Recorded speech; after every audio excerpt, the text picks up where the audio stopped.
जामातरमुनिं यो नित्याच्युतपदाम्बुजयुग्मरुक्मं व्यामोहतस्ततितराणि जनाजने अस्मद्गुरो भगवतोऽस्य दयैकसिन्धोः रामानुजस्य चरणौ शरणं प्रपद्ये अखिलभुवनजन्मस्ते महङ्गादिलीले विनदविविधभूतौ रातरक्षैकदीक्षे श्रुतिशिरसिन्दीते ब्रह्मणि श्रीनिवासे भवतु मम परस्मिन् शेमुषी भक्तिरूपा नीलातुङ्गस्तनगिरितटिः सुप्तमुद्बोध्य कृष्णं पारात्यं स्वं सुरिशतशिरस्सिद्धमध्यापयन्ति स्वोत्कृष्टायां सविनिगडितं यावदाकृत्यमुखे गोदावतस्यै नमैदं तं भूय एवास्तु भूयः अन्नवयं कुडुवयां बालरङ्गत्वे अन्नतिरुपावै पल्पदिनं निमिषवाल वाडि कोडत्ताल नर्पामालै பூமாலை சூடி கொடுத்தாளை சொல்லும் சூடி கொடுத்த சுடற்பொடியே தொல்பாவை பாடியவளவல்ல பல்கொலையாய்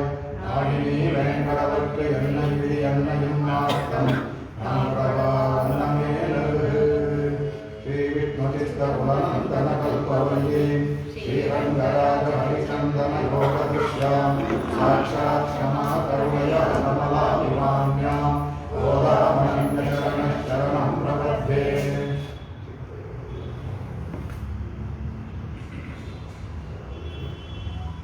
ಇವತ್ತಿನ ಭಾಷಣ முப்பத்தமு வனமரக்கமும் சென்று கப்பந்தளிக்கும் கரியே துயிலையாய் செப்பமுடையாய் திரளுடையாய் செத்தார்க்கு வெப்பம் கொடுக்கும் விமலா துயிலையாய் செப்பெண்ணனின் முலை செவ்வாய் சிறுமருங்குள் நப்பின்னை நந்தாய் பிறவே துயிலையாய் உக்கமும் தற்கொழியும் தந்தும் நாடனை இப்போதே என்னை நீராட்டேவோ என்பாய். ಇವತ್ತಿನ ಕುತ್ತುಬೆಳಕೆರೆಯ ಭಾಷಣ ಮೊನ್ನೆ ಬದಿ ಪದಾರ್ಥವನ್ನು ತಿಳ್ಕೊಂಡ್ವಿ. ಇದರಲ್ಲಿ ಇವತ್ತಿನ ಸ್ವಲ್ಪ ವಿಶೇಷ ಅಂಶಗಳನ್ನು ತಿಳ್ಕೊಳ್ಳೋಣ. ಇದರಲ್ಲಿ ಮುಖ್ಯವಾಗಿ ಈ ಭಾಷಣದಲ್ಲಿ ಇದನ್ನು ಒಂದು ಮತ ಹಳಿತದಲ್ಲಿ ಉಕಾರ ಬಂತು. ಇಲ್ಲಿ ಕುತ್ತುಬೆಳಕೆರೆ ಇದರಲ್ಲೂ ಇಂದು ಉಕಾರ ಬಂದಿದೆ. ಯಾಕೆ ಎರಡು ಉಕಾರವನ್ನು ಹಾಕಿರ್ಬೇಕಾಗಿ ಒಂದು 33 ಮಕಾರ ಅಂಬರಮೇ ಅದು ಇದು ಒಂದು ಮತ ಕುತ್ತು ಬೆಳಕ್ಕೆ 35 ಆ ಹೂ ಮ ಅವು ಎರಡು. ಯಾಕಂದ್ರೆ ಹಿಂದಿನ ಭಾಷೆಗಳಲ್ಲಿ ಅವಳ ಶ್ರೀಯತೆ ಶ್ರೀ ಅಂತ ಅವಳನ್ನ ಆಶ್ರಯ ಮಾಡೋದು, ಅವನ ಶರಣಾಗತಿ ಅವಳನ್ನ ಓದ್ಕೊ ಹೋಗಬೇಕು ಅಂತ. ಯಾವಾಗ ಭಗವಂತ ಅದನ್ನ ಇನ್ನೂ ಬರಲಿಲ್ಲ, ಅವನು ಪರೀಕ್ಷೆ ಮಾಡ್ತಾ ಇದ್ದಾನೆ ಇವರ ಹೇಗೆ ಇವರ ಕೃತಿ ಹೇಗಿದೆ ಅಂತ. ಅದಕ್ಕೆ ಇವಾಗ ಶ್ರಯತೆ ಇತಿ ಶ್ರೀ ಎನ್ನುವ ಅಂತ ಇಲ್ಲಿ ಉಪಾಯವಾಗಿ ಅಲ್ಲಿ ನೇಮ ಇದು ಮಾಡೋದು. ಇಲ್ಲಿ ಉಪಾಯವಾಗಿ ಅಲ್ಲಿ ಪುರುಷಕಾಲ ಭೂತಿಯಾಗಿ ಮಾಡಿದ್ರು. ಇಲ್ಲಿ ಉಪಾಯವಾಗಿ ಅಂದರೆ ನಾನು ಹೇಳ್ತಲ್ಲ, ಶ್ರಯತೆ ನಮಗೋಸ್ಕರ ಭಗವಂತನಲ್ಲಿ ಆಶ್ರಯ ಮಾಡ್ತಾರೆ ನಮ್ಮನ್ನ ಇದು ಮಾಡೋಕ್ಕೆ ಅಂತ. ಶ್ರಯತೆ ಇತಿ ಶ್ರೀ ಅನ್ನೋದಕ್ಕೋಸ್ಕರ ಇದರಲ್ಲಿ ಇದು ಉಪಾಯ ಭೂತಿಯಾಗಿ ಅವನ್ನ ಮಾಡ್ತಾರೆ. ಹಾಗಾಗಿ ಎರಡು ಉಕಾರ. ಆಮೇಲೆ ಮುಂದೆ 30 ಇದು 30 ಇದು 3 ಸೇರಿ ಪ್ರಣವಕ್ಕೆ ಬರುತ್ತೆ. ಅಂದರೆ ಹೇಗೆ ತಿರುಪಾವಣ ಇವಾಗ ಅದ್ಭುತವಾಗಿ ತೋರಿಸಿದ್ರು, ಅದೇ ಥರ ಇವಳು ಸಹ ಈ 4 ಭಾಷೆಗಳಿಂದ ಪ್ರಣವವನ್ನು ಹೇಳ್ತಾರೆ. ಅದಕ್ಕೆ ಉದ್ಗೀಕೋಪಾಸನೆ ಬರುತ್ತೆ ಚಾಂದೋಪನಿಷತ್ತಲ್ಲಿ. ಅದನ್ನು ಈ 4 ಭಾಷೆಗಳಿಂದ ಉದ್ಗೀಕೋಪಾಸನೆ, ಇದಕ್ಕೆ ಬೇರೆ ಕುತ್ತುಗಳಿಗೆ ಬೇರೆ ಒಂದು ಜ್ಯೋತಿರ್ಬ್ರಹ್ಮೋಪಾಸನೆ ಬರುತ್ತೆ. ಅದನ್ನು ಆಮೇಲೆ ತೋರಿಸೋಣ. ಆಮೇಲೆ ಇದರಲ್ಲಿ ಈ ನಂದಾದೀಪ ಅಂತ ಹೇಳೋ ಕುತ್ತು ಬೆಳಕೆರೆಯ ಕೋಟು ಕಟ್ಟಿನಲ್ಲಿ ಕುತ್ತು ಬೆಳಕೆರೆಯ ಆಗಬೇಕಾದ್ರೆ ಭಗವಂತನೇ ಜ್ಯೋತಿಯಾಗಿದ್ದಾನೆ. ಯಾಕೆ ಇನ್ನೊಂದು ನಂದಾದೀಪವನ್ನು ಹಚ್ಚಿದ್ರು ಇಲ್ಲಿ ಯಾಕೆ? ಆಮೇಲೆ ನಪ್ಪಿನೆಯೇ ಅವಳು ಕೂಡ ತೇಜೋಮಯವಂತರು ಆಗಿರ್ಬೇಕಾದ್ರೆ ದೀಪ ಯಾತಕ್ಕೆ ಹೇಳಿದ್ರು ಅಂದ್ಬಿಟ್ಟು ಇಲ್ಲಿ ಒಂದು ಬರ್ತಾ ಇದ್ರಿ ಇಲ್ಲಿ. ಆಮೇಲೆ ಭಗವಂತನೇ ಜ್ಯೋತಿ, ಅವನ ಜ್ಯೋತಿ ಎದುರಿಗೆ ಯಾವ ಜ್ಯೋತಿಯೂ ಇರೋದಿಲ್ಲ. ಕಠೋಪನಿಷದಲ್ಲಿ ಕೊಂಡಾಡುತ್ತೆ, ನ ಚಂದ್ರ ಸೂರ್ಯೋ ನಭಾತಿ ತಾರಕಂ ಅಂತ. ಅಲ್ಲಿ ಚಂದ್ರ ಸೂರ್ಯ ನಕ್ಷತ್ರಗಳಿಗೆ ಬೆಲೆನೇ ಇರುವಂತ. ಯಾಕಂದ್ರೆ ಈ ತೇಜಸ್ಸು ಅಂದ್ರೆ ಅದೆಲ್ಲ ಮಂಕು ಏನೂ ಆಗೋದಿಲ್ಲ. ಇನ್ನು ಅಗ್ನಿ ಕಥೆ ಹೇಳ್ಬೇಕಂದ್ರೆ ಕುತೋಯ ಅಗ್ನಿ ಇರುತ್ತೆ. ಇನ್ನು ಅಗ್ನಿ ಬಗ್ಗೆ ಹೇಳ್ಬೇಕಂದ್ರೆ ನಾವು ಇದೆ ಈ ಸೂರ್ಯ ಚಂದ್ರನ ಎಷ್ಟು ಪ್ರಭಾ ಅದೇ ಆಗೋದಿಲ್ಲ ಅಂದ್ರೆ ಅವ್ರು ಹೇಳುತ್ತೆ, ಅದು ಯಾರು ತೇಜಸ್ಸಲ್ಲಿದ್ದಾರೋ ಅವರ ತೇಜಸ್ಸಿನಿಂದ ಇವರು ಬೆಳಗ್ತಾ ಇದೆ ಅಂತ. ಅವನು ತೇಜಸ್ಸನ್ನು ಕೊಡುವವನು. ನಕ್ಷತ್ರಗಳು ಸೂರ್ಯ ಎಲ್ಲ ಚಂದ್ರ ಸೂರ್ಯ ಎಲ್ಲ ತೇಜಸ್ಸನ್ನು ಕೊಡುವವನೇ ಅವನು. ಆಗಿರಬೇಕಾದ್ರೆ ಅನ್ಬಿಟ್ಟು ಅಂತ. ಹಾಗೆ ಇದರಲ್ಲಿ ಎರಡು ಥರ ಮಾಡಿದ್ರೆ, ಒಂದು ಇಲ್ಲಿರುವಂಥ ಕುತ್ತು ಬೆಳಕು ಅನ್ನೋದಕ್ಕೆ ಒಂದು ಅರ್ಥ, ಪರಮಪದಲ್ಲಿರುವಂತಹ ಒಂದು ಭಗವಂತ ಇದರಲ್ಲಿ ಬೃಹದಾರಣ್ಯಕದಲ್ಲಂತೂ ಜ್ಯೋತಿಷಾಂ ಜ್ಯೋತಿಷಿ ಕೊಡತ್ತೆ. ಜ್ಯೋತಿಷ್ ಎಲ್ಲ ಜ್ಯೋತಿಷ್ ಅಂತೆ ಅವನು. ಅದ್ಭುತವಾಗಿ ಕೊಂಡಾಡುತ್ತೆ ಹಾಗೆ. ಆಮೇಲೆ ಇಲ್ಲಿ ಇನ್ನು 2-3 ಇದನ್ನು ನಾವು ತಿಳ್ಕೋಬೇಕು. ಇಲ್ಲಿ ಯಾತಕ್ಕೆ ಇವಳು ನಪ್ಪಿನ ನಾಯಿ ನಮಗೆ ಬೇಕಾಗಿದ್ದು ತಾಯಿ ಅಂತ ಶ್ರೀ ತಾಯಿ ಹೇಳ್ತೀವಲ್ಲ, ಶ್ರೀ ಅಂತ ಹೇಳ್ಬೇಕಾದ್ರೆ ನಪ್ಪಿನ ನಾಯಿ ಎಬ್ಬಿಸ್ತಾಳೆ. ಹೇಗೆ ನಪ್ಪಿನ ನಾಯಿಗೆ ಅವಳು ಶ್ರೀ ಥರ ಅವಳು ಮಾಡೋಕ್ಕಾಗುತ್ತಾ, ತಾಯಿಯಿಂದ ಲಕ್ಷ್ಮೀ ಥರ ಮಾಡೋಕ್ಕಾಗುತ್ತಾ ಅಂತ ಒಂದು ಪ್ರಶ್ನೆ ಹಾಕ್ಕೊಂಡು ನಾವು ಇಲ್ಲಿ ಅವಳು ಮಲರ್ಮಾರ್ವ ಅಂತ ಹಾಕ್ಬೇಕಾದಂದ್ರೆ ಹೇಳ್ತಾರೆ, ಮೃದುವಾದ ಉಳ್ಳವಳು ಅಂದರೆ ಅಲ್ಲಿ ಯಾವಾಗಲೂ ತಾಯಿ ಇದ್ದೇ ಇರ್ತಾರೆ. ಅಗಲ ಇಲ್ಲೇ ನೀರೇ ಯಾವಾಗಲೂ ಹೋಗೋದೇ ಇಲ್ಲ, ಇದ್ದೇ ಇರ್ತಾಳೆ. ಅದರಲ್ಲಿ ಶ್ರುತಿನವರು ಹೇಳುತ್ತೆ. ಆಮೇಲೆ ಆಯುವಾರಗಳೆಲ್ಲವ ಯಾವಾಗ ಹಾಡಬೇಕಾದ್ರೂ ಅವರು 3 ಒಟ್ಟಿಗೆ ಹಾಡ್ತಾರೆ. ಅವರು ಅದು ಕೆಲವೆಲ್ಲ ಭಾಷೆಗಳು ಹೇಳ್ಬೋದು. ಅದರಿಂದ ಅವ್ರು 3 ಒಂದೇ, ಅವರು 3 ಬೇರೆ ಇಲ್ಲ. ಶ್ರೀ ಸ್ವರೂಪನೇ ಭೂಮಿ ನೀಲ ಕೂಡ. ಇಲ್ಲಿ ಯಾತಕ್ಕೆ ಅಂದರೆ ಈ ಮತ್ತೆ ಅವಳು ಹೇಳ್ಬೋದು, ಶ್ರೀ ಬಂದು ರುಕ್ಮಿಣಿಯಾಗಿ ಬಂದು, ಭೂಮ ಬಂದು ಸತ್ಯಭಾಮೆಯಾಗಿ ಬಂದು, ಇವಳು ನೀಳ ಸ್ವರೂಪ.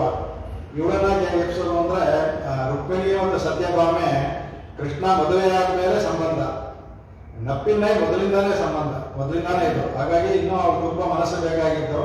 ನಂದನಿಗೆ ತುಂಬ ಮನಸ್ಸು, ಅದಕ್ಕೆ ನಪ್ಪಿನ್ನೆಯನ್ನ ಇರ್ತಾರೆ. ಆಮೇಲೆ ಇರೋದು ನಪ್ಪಿನ್ನೇ ಇಲ್ಲಿ ಅವರೆಲ್ಲ ಅಂತರ್ಗತರಾಗಿರ್ತಾರೆ ಅಥವಾ ನಪ್ಪಿನ್ನೇ ಇರೋದ್ರಿಂದ ನಪ್ಪಿನ್ನೆಯನ್ನು ಮಾಡಿದ್ದಾರೆ ಅಂದ್ಬಿಟ್ಟು ಅಂತ ಹೇಳ್ತಾರೆ. ಹಾಗಾಗಿ ನಾವು ನಪ್ಪಿನ್ನೆ ಅಂತ ಹೇಳಿದ್ರು 3 ಜನನೂ ತಗೋಬೇಕು, ಅದರಲ್ಲಿ ಯಾರೂ ಇದಿಲ್ಲ. ಅದಕ್ಕೆ ಆಳ್ವಾರ್ಗೆಲ್ಲೂ ಸಹ ಕೆಲವೊಂದು ಭಾಷೆಗಳನ್ನು ನಾವು ನೋಡ್ಬೋದು. ಅದರಲ್ಲಿ ಕೊಯ್ಗೆ ಭಾಷೆ ಹೇಳ್ಬೇಕಾದ್ರೆ ಕೊಯ್ಗೆ ಮೊದಲ ತಿರುವಂದಾದಿನಲ್ಲಿ ತಿರುಮಗಳಂ ಮಣ್ಮಗಳಂ ಆಯ್ಮಗಳಂ ಶೇರ್ದಾಲ್ ಅಂತ 3 ಜನನೂ. ಅದೇ ಥರ ಇವರು ಸಹ ತಿರುವಂಗಾಯವಾದಂತೂ 3-4 ಭಾಷೆಗಳನ್ನು ಹೇಳಿದ್ದಾರೆ. ಎಂದುಣೈ பதமத்தலர் மகள் தனக்கும் இன்பன் நல்குவி தனக்கு இறைவன் தந்துணை ஆயர் பாவை நப்பின்னை தನக்கு ಇರೆಯನು ಅಂತ. ಅಲ್ಲೂ ಸಹ ಪದಮತ್ತಲ ರತನ ಅಂದರೆ ಹೂವಿನಲ್ಲಿರುವುದು ಲಕ್ಷ್ಮಿ ಅವ್ರು ಹೇಳ್ತಾರೆ ಅದಕ್ಕೆ.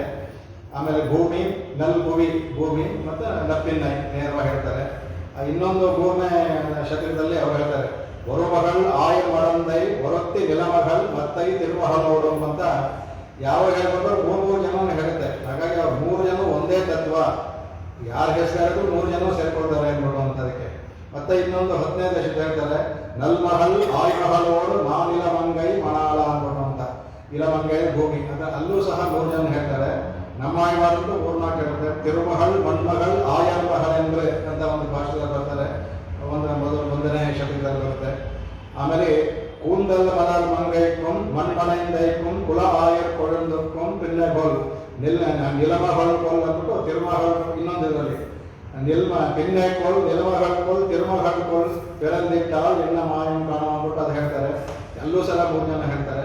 ಕಡೆ 7ನೇ ಶತಕದಲ್ಲೂ ಅವರು ಎನ್ ತಿರುಮಹಳ್ ಶೇರ್ ಮಾರ್ವನೆ, ಅದು ಇದಂತೂ ತುಂಬ ಇದು ಹೊಂದಿದೆ. ಇದಕ್ಕೆ ಎನ್ ತಿರುಮಹಳ್ ಶೇರ್ ಮಾರ್ವನೆ ಎನ್ನುಂ ಎನ್ನುಡೆ ಆವಿಯೇ ಎನ್ನು ಬರ್ತಾ ನಿಂತಿರೋ ಎಯ್ಯತ್ತಾಲ್ ಇಡಂದ ನೀಕೊಂಡ ನೇ ನಿಲಮಹಳ್ ಕೇಳ್ವನೆ ಎನ್ನು ಅನ್ರೇಯಂ ಕೈಗೆ ನೀಕೊಂಡ ಆಯ್ಮಹಳ್ ಅನ್ಬನೆ ಎನ್ನು ಅಂತ ಅದರಲ್ಲಿ ಪದದಲ್ಲೂ ಸಹ ಕೊಂಡಾಡ್ತಾರೆ ಅದಕ್ಕೆ. ಆಮೇಲೆ ಮತ್ತೆ 8ನೇ ಶತಕದಲ್ಲೂ ಕೊಂಡಾಡ್ತಾರೆ. ಅಂಗುಂಶೇರಂ ಪೂರ್ಮಹಳ್ ಮನ್ಮಹಳ್ ಆಯ್ಮಹಳ್ ಶಂಗು ಚಕ್ಕರ ಕಲಿಯವನ್ ಎನ್ಬರ ಶರಣಮೆ ಅಂದ್ಕೊಂಡು ಅದನ್ನು ಹೇಳ್ತಾರೆ. ಹಾಗಾಗಿ ಎಲ್ಲ ಆಳ್ವಾರ್ಗಳು ಹೇಳಬೇಕಾದ್ರೂ ನಾನು ಕೆಲವು ಇನ್ನೂ ಸಿಗುತ್ತೆ, ನಾನು ಕೆಲವು ಎಲ್ಲರಿಗೂ ಓದಿದ್ದು ಟಾಪಿಕ್ ನೋಡಿದ್ರು, ಇನ್ನೂ ತೆಗೆದು ಇನ್ನೂ ಬೇಕಾದಷ್ಟು ಸಿಗುತ್ತೆ. ಸೊ ಯಾವಾಗ ಹೇಳಬೇಕಾದ್ರೂ 3 ಇವರನ್ನು ಹೇಳೋದ್ರಿಂದ ಇಲ್ಲಿ ನಪ್ಪಿನ್ನಾಯಿ ಅಂತಂದ್ರು ಶ್ರೀ ಭೂಮಿ ಎಲ್ಲ ತಗೋಬೇಕು, ಶ್ರೀ ಅಂತಾನೆ ಲಕ್ಷ್ಮಿಯಿಂದಾನೆ ತಗೋಬೇಕು. ಯಾಕೆಂದ್ರೆ ಅವರೆಲ್ಲ ಅಂಶ ಒಂದೇ ಅಂಶ, ಅದು ಅವರೆಲ್ಲ 3 ಜನ ಒಂದು ಅಂಶ. ಆ ಪರಾಶರ ಭಟ್ರು ಅದೇ ಹೇಳ್ತಾರೆ. ಪರಾಶರ ಭಟ್ರು ಅವರ ಗುಣರತ್ನ ಘೋಷಣೆ ಹೇಳ್ತಾರೆ, ಶ್ರುತಿನಲ್ಲಿ 1-2 ಕಡೆ ನೀಲಾಂದೇವಿ ಲಕ್ಷ್ಮಿ ಅಂತೆಲ್ಲ ಹೇಳಿದೆ, ಅದು ಜಾಸ್ತಿ ಹೇಳಿಲ್ಲ. ಅದಕ್ಕೆ ಹೇಳ್ತಾರೆ ಭಗವಂತನ ಜಾಸ್ತಿ ಹೇಳಿದೆ. ಯಾತಕ್ಕೆ ಹೇಳಿದೆ ಅಂತಂದ್ರೆ ತಾಯಿಗೆ ಹೇಳ್ತಾರೆ, ತಾಯಿ ನೀನು ಅವನಲ್ಲಿ ಅವಿನಾಭೂತನವಾಗಿ ಅಹಂಕಾರ ಇರೋದ್ರಿಂದ, ಅವನ ಜೊತೆಗೇ ಇರೋದ್ರಿಂದ ಶ್ರುತಿ ನಿನ್ನ ವಿಶೇಷವಾಗಿ ಹೇಳೋದಕ್ಕೆ ಪ್ರಸಕ್ತ ಬರಲಿಲ್ಲ. ಅವನು ಹೇಳಿದ್ರೆ ನಿನ್ನ ಹೇಳ್ದಂಗೆನೆ, ಅದಕ್ಕೆ ಪ್ರಸಕ್ತ ಅದ್ಭುತವಾಗಿ ಹೇಳ್ತಾರೆ. ನಿನ್ನನ್ನು ಕೊಂಡಾಡೋದಕ್ಕೆ ಅದಕ್ಕೆ ಪ್ರಸಕ್ತ ಬರಲಿಲ್ಲ. ಯಾಕೆ ನೀ ಅವಿನಾಭೂತನಾಗಿ ಅವನ ಜೊತೆಲೇ ಯಾವಾಗ ಅವನು ಹೇಳಿದ್ರೆ ನಿನ್ನ ಹೇಳಿದಾಗೆ. ಇದರಲ್ಲೇ ಅವರು ತಾಯಿಗೆ ವಿಭುತ್ವವನ್ನು ಪರಾಶರ ಭಟ್ರೆ ಅವರ ಗುಣರತ್ನ ಘೋಷ ಅದ್ಭುತವಾಗಿ ತೋರಿಸ್ಕೊಟ್ಟಿದ್ದಾರೆ ಅವರು. ಹಾಗಾಗಿ ಇದಕ್ಕೆ ಅವಳಿಗೆ ನಪ್ಪಿನ್ನೇ ಏನ್ಬೇಕಂತಂದರೆ ಹೇಳ್ತಾರೆ. ಇದರಲ್ಲಿ 3 ನಪ್ಪಿ 19, 18, 19, 20 3 ಭಾಷೆಗಳಲ್ಲೂ ನಪ್ಪಿನ್ನೆಯನ್ನ ಮಂಗಳ ಇಟ್ಕೊಂಡು ಇದು ಮಾಡ್ತಾರೆ. ಅದಕ್ಕೆ ಅದರಲ್ಲಿ ಇದರಲ್ಲಿ ಈ ಮುಂದಿನ ಭಾಷೆಗಳಲ್ಲಿ ನಪ್ಪಿನ್ನೈ ನಂಗಾಯ್ ಅಂತ ಹೇಳ್ತಾಳೆ. ಇದರಲ್ಲಿ ಒಂದೊಂದು ಈ ಮೂರು ಭಾಷೆಗಳು ಸಹ ನಪ್ಪಿನ್ನೈನ ಹೇಳೋದು, ತಾಯಿಯನ್ನು ಹೇಳೋದಾರ. ಯಾಕಂದರೆ ತಾಯಿಯನ್ನು ಬಿಟ್ಟು ನಾವು ಯಾವುದೂ ಹೋಗಬಾರ್ದು. ನಮಗೆ ಈ ಪಾಠದಲ್ಲಿ ಮೊದಲನೇ ಪಾಠದಲ್ಲಿ ಕೃಷ್ಣನ ಎಬ್ಬಿಸೋದು ಅಂಬರ್ಮೇನಲ್ಲಿ, ಆಮೇಲೆ 719ರಲ್ಲಿ ನಪ್ಪಿನಯನ ಎಬ್ಬಿಸೋದು. ಈ ಪಾಠದಲ್ಲಿ ಮಿಥುನವಾಗಿ ಇಬ್ಬರನ್ನೂ ಸಂಬೋಧನೆ ಮಾಡ್ತಾರೆ. ಯಾಕಂದರೆ ನಮ್ಮ ಸಿದ್ಧಾಂತಕ್ಕೆ ಅವರ ಮಿಥುನವೇ ನಮಗೆ ಕಾರಣ. ಅವರಿಬ್ಬರು ಇರಬೇಕು. ಅವರ ಮಿಥುನ ಇದೆಲ್ಲ ಲೋಕ ಕಲ್ಯಾಣಕ್ಕಾಗಿ ಅವರ ಮಿಥುನ ಅವರಿಬ್ಬರು ಒಟ್ಟಿಗೆ ಇರೋದೇ ನಮಗೆ ಬೇಕಾಗಿರೋದು. ಹಾಗಾಗಿ ಇಲ್ಲಿ ಇಬ್ಬರನ್ನೂ ಸೇರಿಸಿ ಮಂಗಳಾಶಾಸನ ಮಾಡ್ತಾಳೆ ಈ ಪಾಠದಲ್ಲಿ. ಅದೇ ವಿಶೇಷವಾಗಿದ್ದಂಥ ಇದನ್ನು ಅಂತ ಭಗವಂತನ ಪರತ್ವವೇ ಅದರಲ್ಲಿ ಶ್ರೀತತ್ವ ಇದರಲ್ಲಿ ಬರುತ್ತೆ. ಅದಕ್ಕೆ ಅದನ್ನು ತೋರಿಸ್ಕೊಡ್ತಾರೆ. ಯಾರೋ ನಮ್ಮ ಇವರು ಶ್ರೀತತ್ವೇ ನೀವೇ ಶ್ರೇಯತೆ, ಇಲ್ಲಿ ಶ್ರೀಯತೆ ಇತಿ ಶ್ರೀ ಆಯಿತು, ಈಗ ಶ್ರೇಯತೆ ಇತಿ ಶ್ರೀ ಅಂದ್ಬಿಟ್ಟು ಅದನ್ನು ಅದ್ಭುತವಾಗಿ ತೋರಿಸ್ಕೊಡ್ತಾರೆ ಅದಕ್ಕೆ. ಆಮೇಲೆ ಅದರಲ್ಲಿ ನಂದಾಗಬೇಕು ಅನ್ನೋದು ಭಗವಂತನೇ ಪರ್ವತದಲ್ಲಿರೋ ಭಗವಂತನೇ ಕುರಿತು ಹೇಳಿದೆ ಅದು ಇಲ್ಲಿ. ಯಾಕೆಂದರೆ ಅದೊಂದೇ ಅಯ್ಯ ಬೆಳಕು ಏತಿನ ಅಂತ ನಮ್ಮ ಬೇಗ ಕೊಂಡಾಡ್ತಾರೆ. ಅದು ಆರದೇ ಇರುವಂತಹ ದೀಪ ಅದೊಂದೇ ಅದು. ಇಲ್ಲಿರೋ ದೀಪಗಳೆಲ್ಲ ಆರುವಂಥದ್ದು, ಆರದೇ ಇರುವಂತಹ ದೀಪ ಅದೊಂದೇ ಅದು ಅಂತ. ಮತ್ತು ಈ ಕುತ್ತು ಬೆಳಕು ಅನ್ನುವಾಗ ಸ್ವಾದೇಶದಲ್ಲಿ ಅನೇಕ ಆಚಾರ್ಯರು ಕೂಡ ಹೋಲಿಸಿದೆ ಅದಕ್ಕೆ. ಇಲ್ಲಿ ಯಾವಾಗಲೂ ದೀಪಕ್ಕೆ 5 ಇರುತ್ತೆ. ಸಾಧಾರಣ ಎಲ್ಲ 5 ಇರಬೇಕು. 5 ಇದ್ರೇ ಅದು ದೀಪ ಅಂತ ಹೇಳೋದು. ಆ 5ಕ್ಕೂ ಯಾವಾಗಲೂ ಬತ್ತಿ 2 ಹಾಕ್ತಾರೆ. ಈಗ ಇರೋದು ದೊಡ್ಡ ದಪ್ಪದ ಒಂದು ಹಾಕ್ತಾರೆ, 2 ಹಾಕೋದು. ಅದು ಹೇಳ್ತಾರೆ 5 ಬತ್ತಿಗಳು ಈ ಎಣ್ಣೆ ಇದೆಯಲ್ಲ, ಎಣ್ಣೆ ಪಾತ್ರೆ ಅದು ನಮ್ಮ ಮನಸ್ಸಂತ ಅದು. ಆ ಎಣ್ಣೆ ಅನ್ನೋದು ನಮ್ಮ ಭಕ್ತಿ. 5 ಇದರಲ್ಲೂ 2 ಬತ್ತಿ ಹಾಕೋದ್ರಿಂದ 10 ಇಂದ್ರಿಯಗಳು. ಆ ಪಾತ್ರೆನೇ ಮನಸ್ಸು, 10 ಇಂದ್ರಿಯಗಳು. ಆ ಎಣ್ಣೆಯಲ್ಲಿ ಅದು ಇದ್ದದ ಭಕ್ತಿಯಲ್ಲಿ ಅದ್ದಾಗ ಅದರಲ್ಲಿ ಬರುವಂತಹ ಜ್ಯೋತಿ ಇದೆಯಲ್ಲ, ಅದು ಯಾವಾಗ ಜ್ಯೋತಿ ಊರ್ಧ್ವಮುಖವಾಗೇ ಇರುತ್ತೆ, ತೋರಿಸುತ್ತೆ. ಅಂದರೆ ಭಗವಂತನ ಬಳಿ ಹೋಗಬೇಕು ಎಲ್ಲರೂ ಅಂತ ತೋರ್ಸೋಕ್ಕೆ ಊರ್ಧ್ವಮುಖವಾಗೇ ಇರುತ್ತೆ, ಹೀಗೆ ಇರೋದಿಲ್ಲ. ಅದು ನಾವು ಬೇಡ ಅನ್ನೋದು ಊರ್ಧ್ವಮುಖ ಇರುತ್ತೆ. ಆ ನಂದಾವಿರಕ್ಕಲ್ಲದೆ ಅದನ್ನು ತೋರಿಸುತ್ತೆ. ಅಂದರೆ ಮನಸ್ಸನ್ನು ನಿಗ್ರಹ ಮಾಡಿ ಭಗವಂತನ ಕಡೆ ತಿರ್ಸಿದ್ರೆ ಅದು ನಂದಾದೀಪ ಥರ ಉಳಿಯುತ್ತೆ ಅಂತ ಅದನ್ನು ಹೇಳ್ತಾರೆ. ಆಮೇಲೆ ಅಂತರ್ಯಾಮಿಯಾಗಿರುವ ಭಗವಂತನೂ ಸಹ ಇದರಲ್ಲಿ ಹೇಳ್ತಾರೆ. ಅದಕ್ಕೆ ಒಳಗಡೆ ಭಗವಂತ ಇದ್ದಾನೆ. ಅದು ಸಾಧಾರಣವಾಗಿ ಇದ್ದವರಿಗೆ ಭಗವಂತ ಜ್ಯೋತಿ ಚಿಕ್ಕ ಜ್ಯೋತಿಯಾಗಿರ್ತಾನೆ. ಯಾರು ಪ್ರಪನ್ನರಾಗಿ ಭಕ್ತರಾದರೋ ಆಗ ಜ್ಯೋತಿ ಚೆನ್ನಾಗಿ ಉಳಿತಾನಂತೆ ಅವನು. ಆ 5 ಒಂದಾದಲ್ಲಿ ಆ ಷಡೂರ್ಮಿಗಳು ಆ ಊರುಗಳನ್ನೆಲ್ಲ ಇದು ಮಾಡ್ತಾನೆ ಅಂದ್ಬಿಟ್ಟು ಅದನ್ನು ಹೇಳ್ತಾರೆ. ನಾವು ಭಗವಂತನ ಅದರ ಧ್ಯಾನವನ್ನು ಮಾಡಿದ್ರೆ ಅಂದ್ಬಿಟ್ಟು ಇನ್ನು 5ಕ್ಕೆ ಹೇಳಬೇಕಾದ್ರೆ ಅವಾಗ ಹೇಳ್ತಾರೆ ಅದು ಉಪನಿಷತ್ತು, ಇತಿಹಾಸ ಪುರಾಣ, ಆಮೇಲೆ ನಮ್ಮ ದಿವ್ಯ ಪ್ರಬಂಧಗಳು, ಆಚಾರ್ಯ ಕೃತಿಗಳು, ಇವೆಲ್ಲ ಈ 5 ಸಹ ಆಚಾರ್ಯರು ಆ ಎಲ್ಲವನ್ನೂ ಅಧ್ಯಯನ ಮಾಡಿ ನಮಗೆ ಉಪದೇಶ ಮಾಡಿ ನಮ್ಮ ಅದಕ್ಕೆ ನಂದಾವಿಳಕ್ಕೆ ಏತಿನರೆ ಅಂತ ಸ್ವಾಮಿ ಹೇಳ್ತಾರಲ್ಲ ಅದರ ಹಾಗೆ ಅದನ್ನು ಹೇಳ್ತಾರೆ ಅದಕ್ಕೆ. ಆಮೇಲೆ ಇಲ್ಲಿ ಭಗವಂತ ಅದೇ ಹೇಳ್ತಾನೆ. ಯಾತಕ್ಕೆ ಹೇಳ್ತಾರೆ ಅಂದರೆ ಇಲ್ಲಿ ಶ್ರೀಕೃಷ್ಣ ಬಂದಿರೋ ಪರಮಾತ್ಮನೇ ಅಂತ ಅವನು ತಾನಾಗಿ ಹೇಳ್ಕೊಂಡಿರೋದನ್ನ ಇರಬಾರ್ದು. ಅವನಿಗೆ ಕೃಷ್ಣ ಅರ್ಜುನಿಗೆ ಹೇಳ್ತಾನೆ ನಾನೇ ಅಂದ್ಬಿಟ್ಟು ಅಂತ ನಂದಾವಿಳಕ್ಕೂ ತೋರಿಸುತ್ತಂತೆ. ಇಲ್ಲಿ ಮಲಗಿರೋನು ಇವನೇ ಭಗವಂತ, ವೇದದಲ್ಲಿ ಇವನೇ ಇಲ್ಲಿರೋನೇ ಪರಮಾತ್ಮ ಅಂತ ನಂದಾದೀಪ ಎಲ್ಲ ಕಡೆ ತೋರಿಸುತ್ತಂತೆ. ಗೀತೆಯಲ್ಲಿ ಭಗವಂತ ತಾನೇ ಹೇಳ್ಕೊಟ್ಟಿದ್ದಾನೆ ಅದಕ್ಕೆ. ಸರ್ವಸ್ಯ ಚಾಹಂ ಹೃದಯ ಸನ್ನಿವಿಷ್ಟ ಭಕ್ತಸ್ಮೃತಿ ಜ್ಞಾನ ಮಪೋಹನಂಚ ವೇದೈಶ್ಚ ಸರ್ವೈ ಅಹಮೇವ ವೇದ್ಯ ಅಂತ ಹೇಳ್ತಾರೆ. ವೇದಾಂತ ಕದ್ವೇದ ನಿದೇವ ಚಾಹಂ ಅಂತ. ವೇದವೂ ನಾನೇ, ವೇದಾಂತವೂ ನಾನೇ, ಎಲ್ಲವೂ ನಾನೇ ಅಂದ್ಬಿಟ್ಟು ಅಂತ ಅಂದ್ಬಿಟ್ಟು ಭಗವಂತ ಹೇಳ್ಕೊಡ್ತಾನೆ. ನಾನೇ ಎಲ್ಲ ಹೃದಯದಲ್ಲೂ ನಾನೇ ಒಳಗಡೆ ಇರ್ತೀನಿ. ಅವರಿಗೆ ಸ್ಮೃತಿ ಜ್ಞಾನ ಮರವೋಗಿರು ಎಲ್ಲವನ್ನೂ ಕೊಡುವವನೇ ನಾನೇ. ಎಲ್ಲ ವೇದಗಳು ನನ್ನನ್ನೇ ಇದಕ್ಕೆ ಕೊಂಡಾಡುತ್ತವೆ. ಅಷ್ಟೇ ಯಾಕೆ ವೇದಾಂತಗಳು ಸಹ ನನ್ನನ್ನೇ ಹೇಳ್ತೆ ಅಂತ ನೇರವಾಗಿ ಭಗವಂತ ತಾನೇ ಹೇಳ್ಕೊಡ್ತಾನೆ. ಆದರೆ ನಾವು ನಂಬೋದಿಲ್ಲ ಭಗವಂತನ. ಯಸ್ಮಾಕ್ಷರವತೀತೋಹಂ ಅಕ್ಷರಾಧಿಕಚೋತ್ತಮಃ ಅಥೋಸ್ಮಿ ಲೋಕೆ ವೇದೇ ಚ ಫಲಿತಃ ಪುರುಷೋತ್ತಮಃ ಅಂತ ಹೇಳ್ತಾರೆ. ಮುಂದೆ ಅದೇ ಇದರಲ್ಲೇ 15 ಅಧ್ಯಾಯದ ಪೂರ್ಣ ಅದ್ಭುತವಾಗಿ ಅಕ್ಷರ ಇದೆಲ್ಲ ಹೇಳ್ಕೊಂಡು ಬರ್ತಾರಲ್ಲ ಅವಾಗ ಹೇಳ್ತಾರೆ. ಅದಕ್ಕೆ ನಾನು ಯಸ್ಮಾತ್ ಯಾವ ಕಾರಣ ಮುಂದೆ ಅನೇಕ ಕಾರಣಗಳು ಕೊಡ್ತಾರೆ. ಕ್ಷರದಿಂದ ಅತೀತೋಹಂ.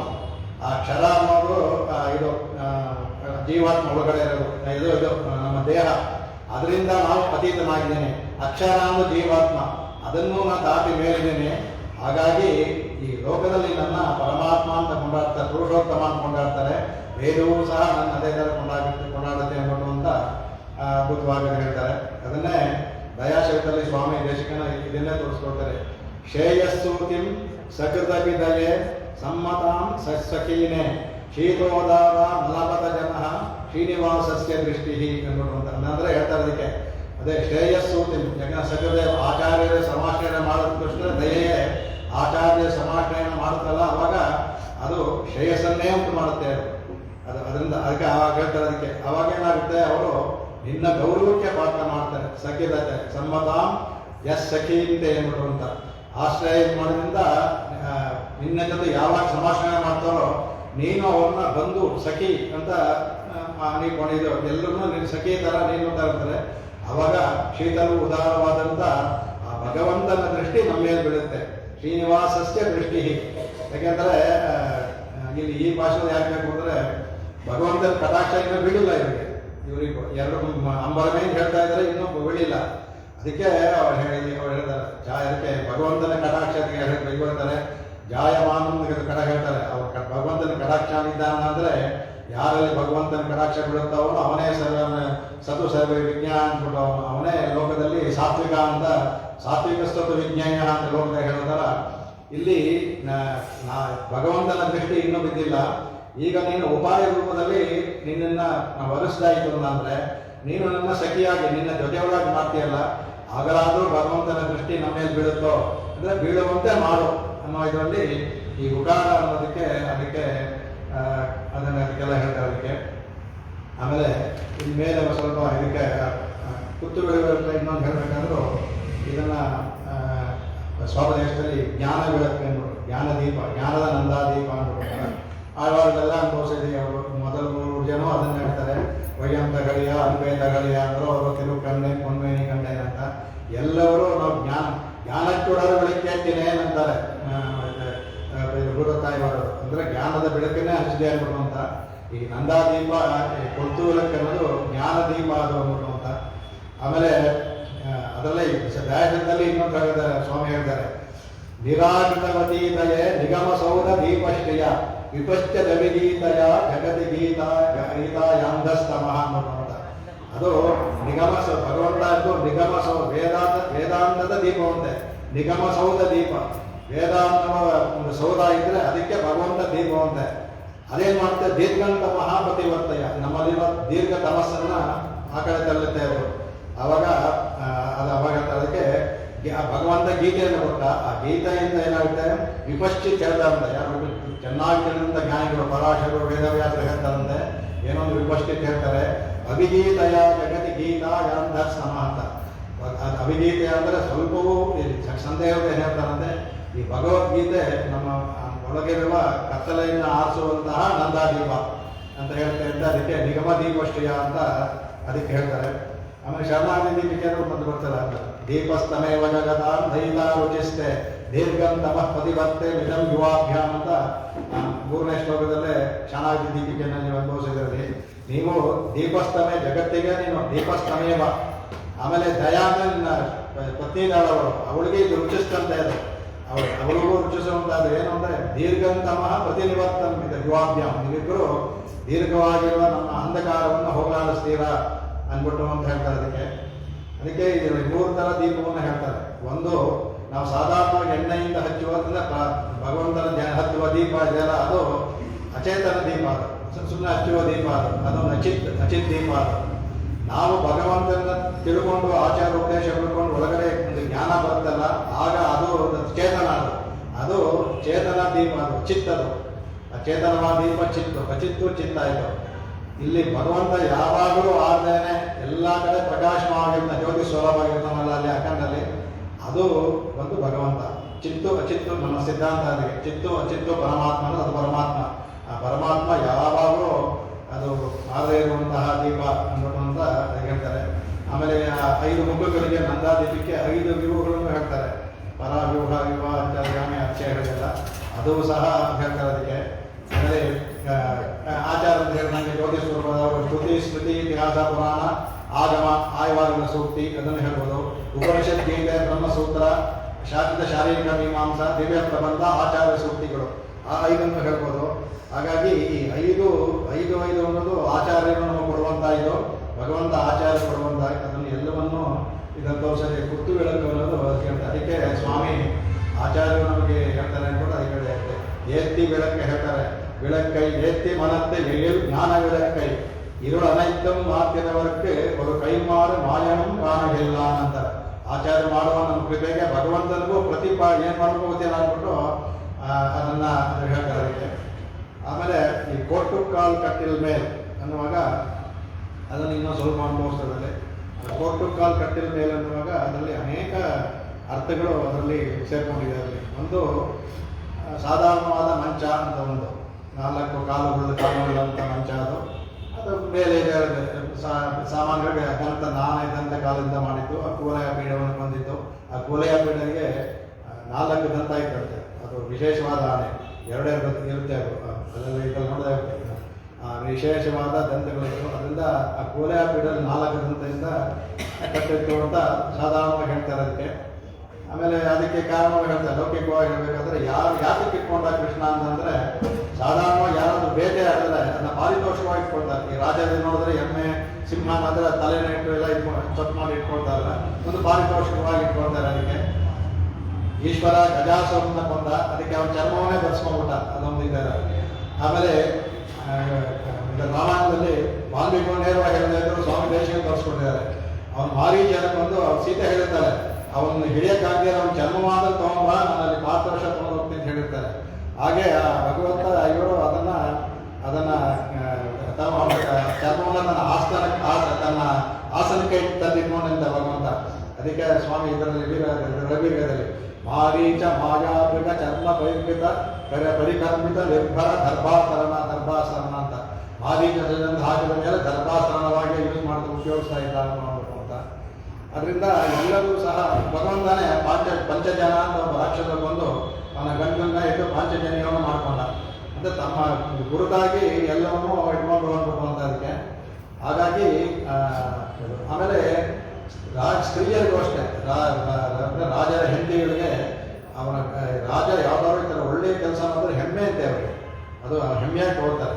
ಈಗ ಅದಕ್ಕೆ ನಪ್ಪಿನ್ನೇ ತನ್ನ ಗಂಡನಾದ ಕೃಷ್ಣ ಒಂದು ಅದರಲ್ಲಿ ಕಾಲಲ್ಲಿ ಮಂಚ ಮಾಡಿಸಲ್ಲ ಅಂತ ವಿಶೇಷವಾಗಿ ಅವರು ಅಲ್ಲಿ ಅವನ ಜೊತೆ ಅನುಭವಿಸ್ತಾ ಇದ್ದಂಥ ಹೆಮ್ಮೆಯಿಂದ, ಇದು ಅವನ ಕಾಲಿರೋದು ನನ್ನ ಗಂಡನಾದ ಕೃಷ್ಣ ಕೋಲೆಯ ಬೀಡನ್ನು ಕೊಂದು ತಂದಿದ್ದು ಅಂದ್ಬಿಟ್ಟು ಅವನಿಗೆ ಅದಕ್ಕೆ ಹೇಳ್ತಾರೆ. ಅದಕ್ಕೆ ಆಮೇಲೆ ಈ ಕೋಟು ಕಾಲ್ ಅನ್ನೋದಕ್ಕೆ 4ಕ್ಕೆ ಅನೇಕ ನಾವು ಇದನ್ನು ಹೇಳ್ಬೋದು. ಅದಕ್ಕೆ ಆ 4 ಅನ್ನೋದು ಏನು ಅಂದ್ಬಿಟ್ಟು ಅಂತ, ಮುಖ್ಯವಾಗಿ 4 ಧರ್ಮ. ಭಗವಂತ ಮಲಗಿದ ಅಂದ್ರೆ ಅವನೇ ಪೂರ್ಣ ಧರ್ಮ. ಹಿಂದೆ ಹೇಳಿದ್ಮೇಲೆ 4 ಧರ್ಮ ಕೃತಯುಗದಲ್ಲಿ 4 ಕಾಲಲ್ಲಿ ಧರ್ಮ ನಿಂತ್ಕೊಳ್ಳುವಂತೆ. ತ್ರೇತಾಯುಗದಲ್ಲಿ 3, ದ್ವಾಪರಯುಗದಲ್ಲಿ 2, ಕಲಿಯುಗದಲ್ಲಿ 1 ಇದು. ಈ ಕಾಲ ಬಿದ್ದೋಗುವಾಗ ಪ್ರಳಯವಾಗುತ್ತೆ. ಈ ಬರ್ತಾ ಧರ್ಮ ಕ್ಷೀಣವಾಗ ಆ ಕಾಲ ಬಿದ್ದೋದಾಗ ಪ್ರಳಯವಾಗುತ್ತೆ. ಅಂದರೆ ಇವೆಲ್ಲ ಸಾಂಕೇತಿಕ ಪ್ರಳಯಗಳು. ಮಹಾಪ್ರಳಯ ಆಗಬೇಕಾದ್ರೆ ಬಂದಿಗೆ 100 ವರ್ಷ ಆಗಬೇಕು. ಈಗಿನ್ನು 51ನೇ ವರ್ಷ. ಪಂಚಾಭಿಷೇಕನೇ ಇನ್ನೂ ನಮಗೆ 53-51ನೇ ವರ್ಷ, 27ನೇ ದಿನ. ನಮ್ಮಲ್ಲಿ ಎಷ್ಟು ಚೆನ್ನಾಗಿ ಇಟ್ಕೊಂಡಿದ್ದಾರೆ ನಮಗೆ ಕ್ಯಾಲೆಂಡರ್ನ. 22ನೇ ದಿನ ಇದು. ಆಮೇಲೆ 28ನೇ ಕಲಿ ಆವರ್ತಿ ಚತುರ್ಯುಗ ಇದು ಆಗ್ತಾ ಇದೆ. ಅದನ್ನು ಎಲ್ಲವೂ ಅದಕ್ಕೆ ನಾವು ಈ ಪ್ರವರ ಇದನ್ನು ಹೇಳಬೇಕು ಅನ್ನುವಾಗ ಇದೆಲ್ಲವನ್ನೂ ಯಾಕೆ ಇಟ್ಕೊಂಡಿದ್ವಿ ಅಂದರೆ, ಸಂಕಲ್ಪಗಳಲ್ಲಿ ಹಾಗೇ ನಮಗೆ ಆ ಕ್ಯಾಲೆಂಡರ್ ಹೋಗ್ತಾ ಇರುತ್ತೆ ಮುಂದ್ಗಡೆ. ಮೊದಲನೇ ಪಾದ ಇದು ಕಲಿಯುಗದಲ್ಲಿ, ಇನ್ನೂ 2, 3, 4 ಪಾದ ಆಗಬೇಕು. ಈ ಪಾದದಲ್ಲೇ ಇಷ್ಟಿದೆಯಲ್ಲ, ಇನ್ನು 4 ಪಾದಕ್ಕೆ ಭಗವಂತ ಸಾಕು, ನಾವಿನ್ನು ಇಲ್ಲಿ ಬರೋದೇ ಹಿಂದಿರಿಸಿ ಬರೋದೇ ಬೇಡ, ಅಲ್ಲಿಂದ ನೋಡಬೇಕಾದ್ರೆ. ಹಾಗಾಗಿ ಈ 4 ಕಾಳು ಮುಂಚ ಅಂತ ಅಂದರೆ ಇದು ಎಲ್ಲರಿಗೂ ಸಹ ಇದು ನಿರ್ವೃತ್ತಿ ಪೂರ್ವಕವಾದ ಪ್ರಪಂಚದಲ್ಲಿರುವ ಜನಗಳಿಗೆ ಅವರವರ ಪಾಪಗಳನ್ನು ನಿವೃತ್ತಿ ಪೂರ್ವಕ ಮಾಡುವ ನಿರತಿಶಯವಾದ ಒಂದು ಸೂಚನೆ ಅಂತ ಭಗವಂತ 4 ಕಾಲುಗಳ. ಅಂದರೆ 4 ಕಾಲುಗಳು ಧರ್ಮದಿಂದ ನೀವಿದ್ದರೆ ಯಾರಿಗೂ ಏನೂ ಆಗಲ್ಲ. ಎಲ್ಲ ದೇವರ ಧ್ಯಾನವನ್ನು ಮಾಡ್ಕೊಂಡು ಭಗವಂತನೇ ಅನುಭವಿಸ್ತಾ ಇದ್ರು.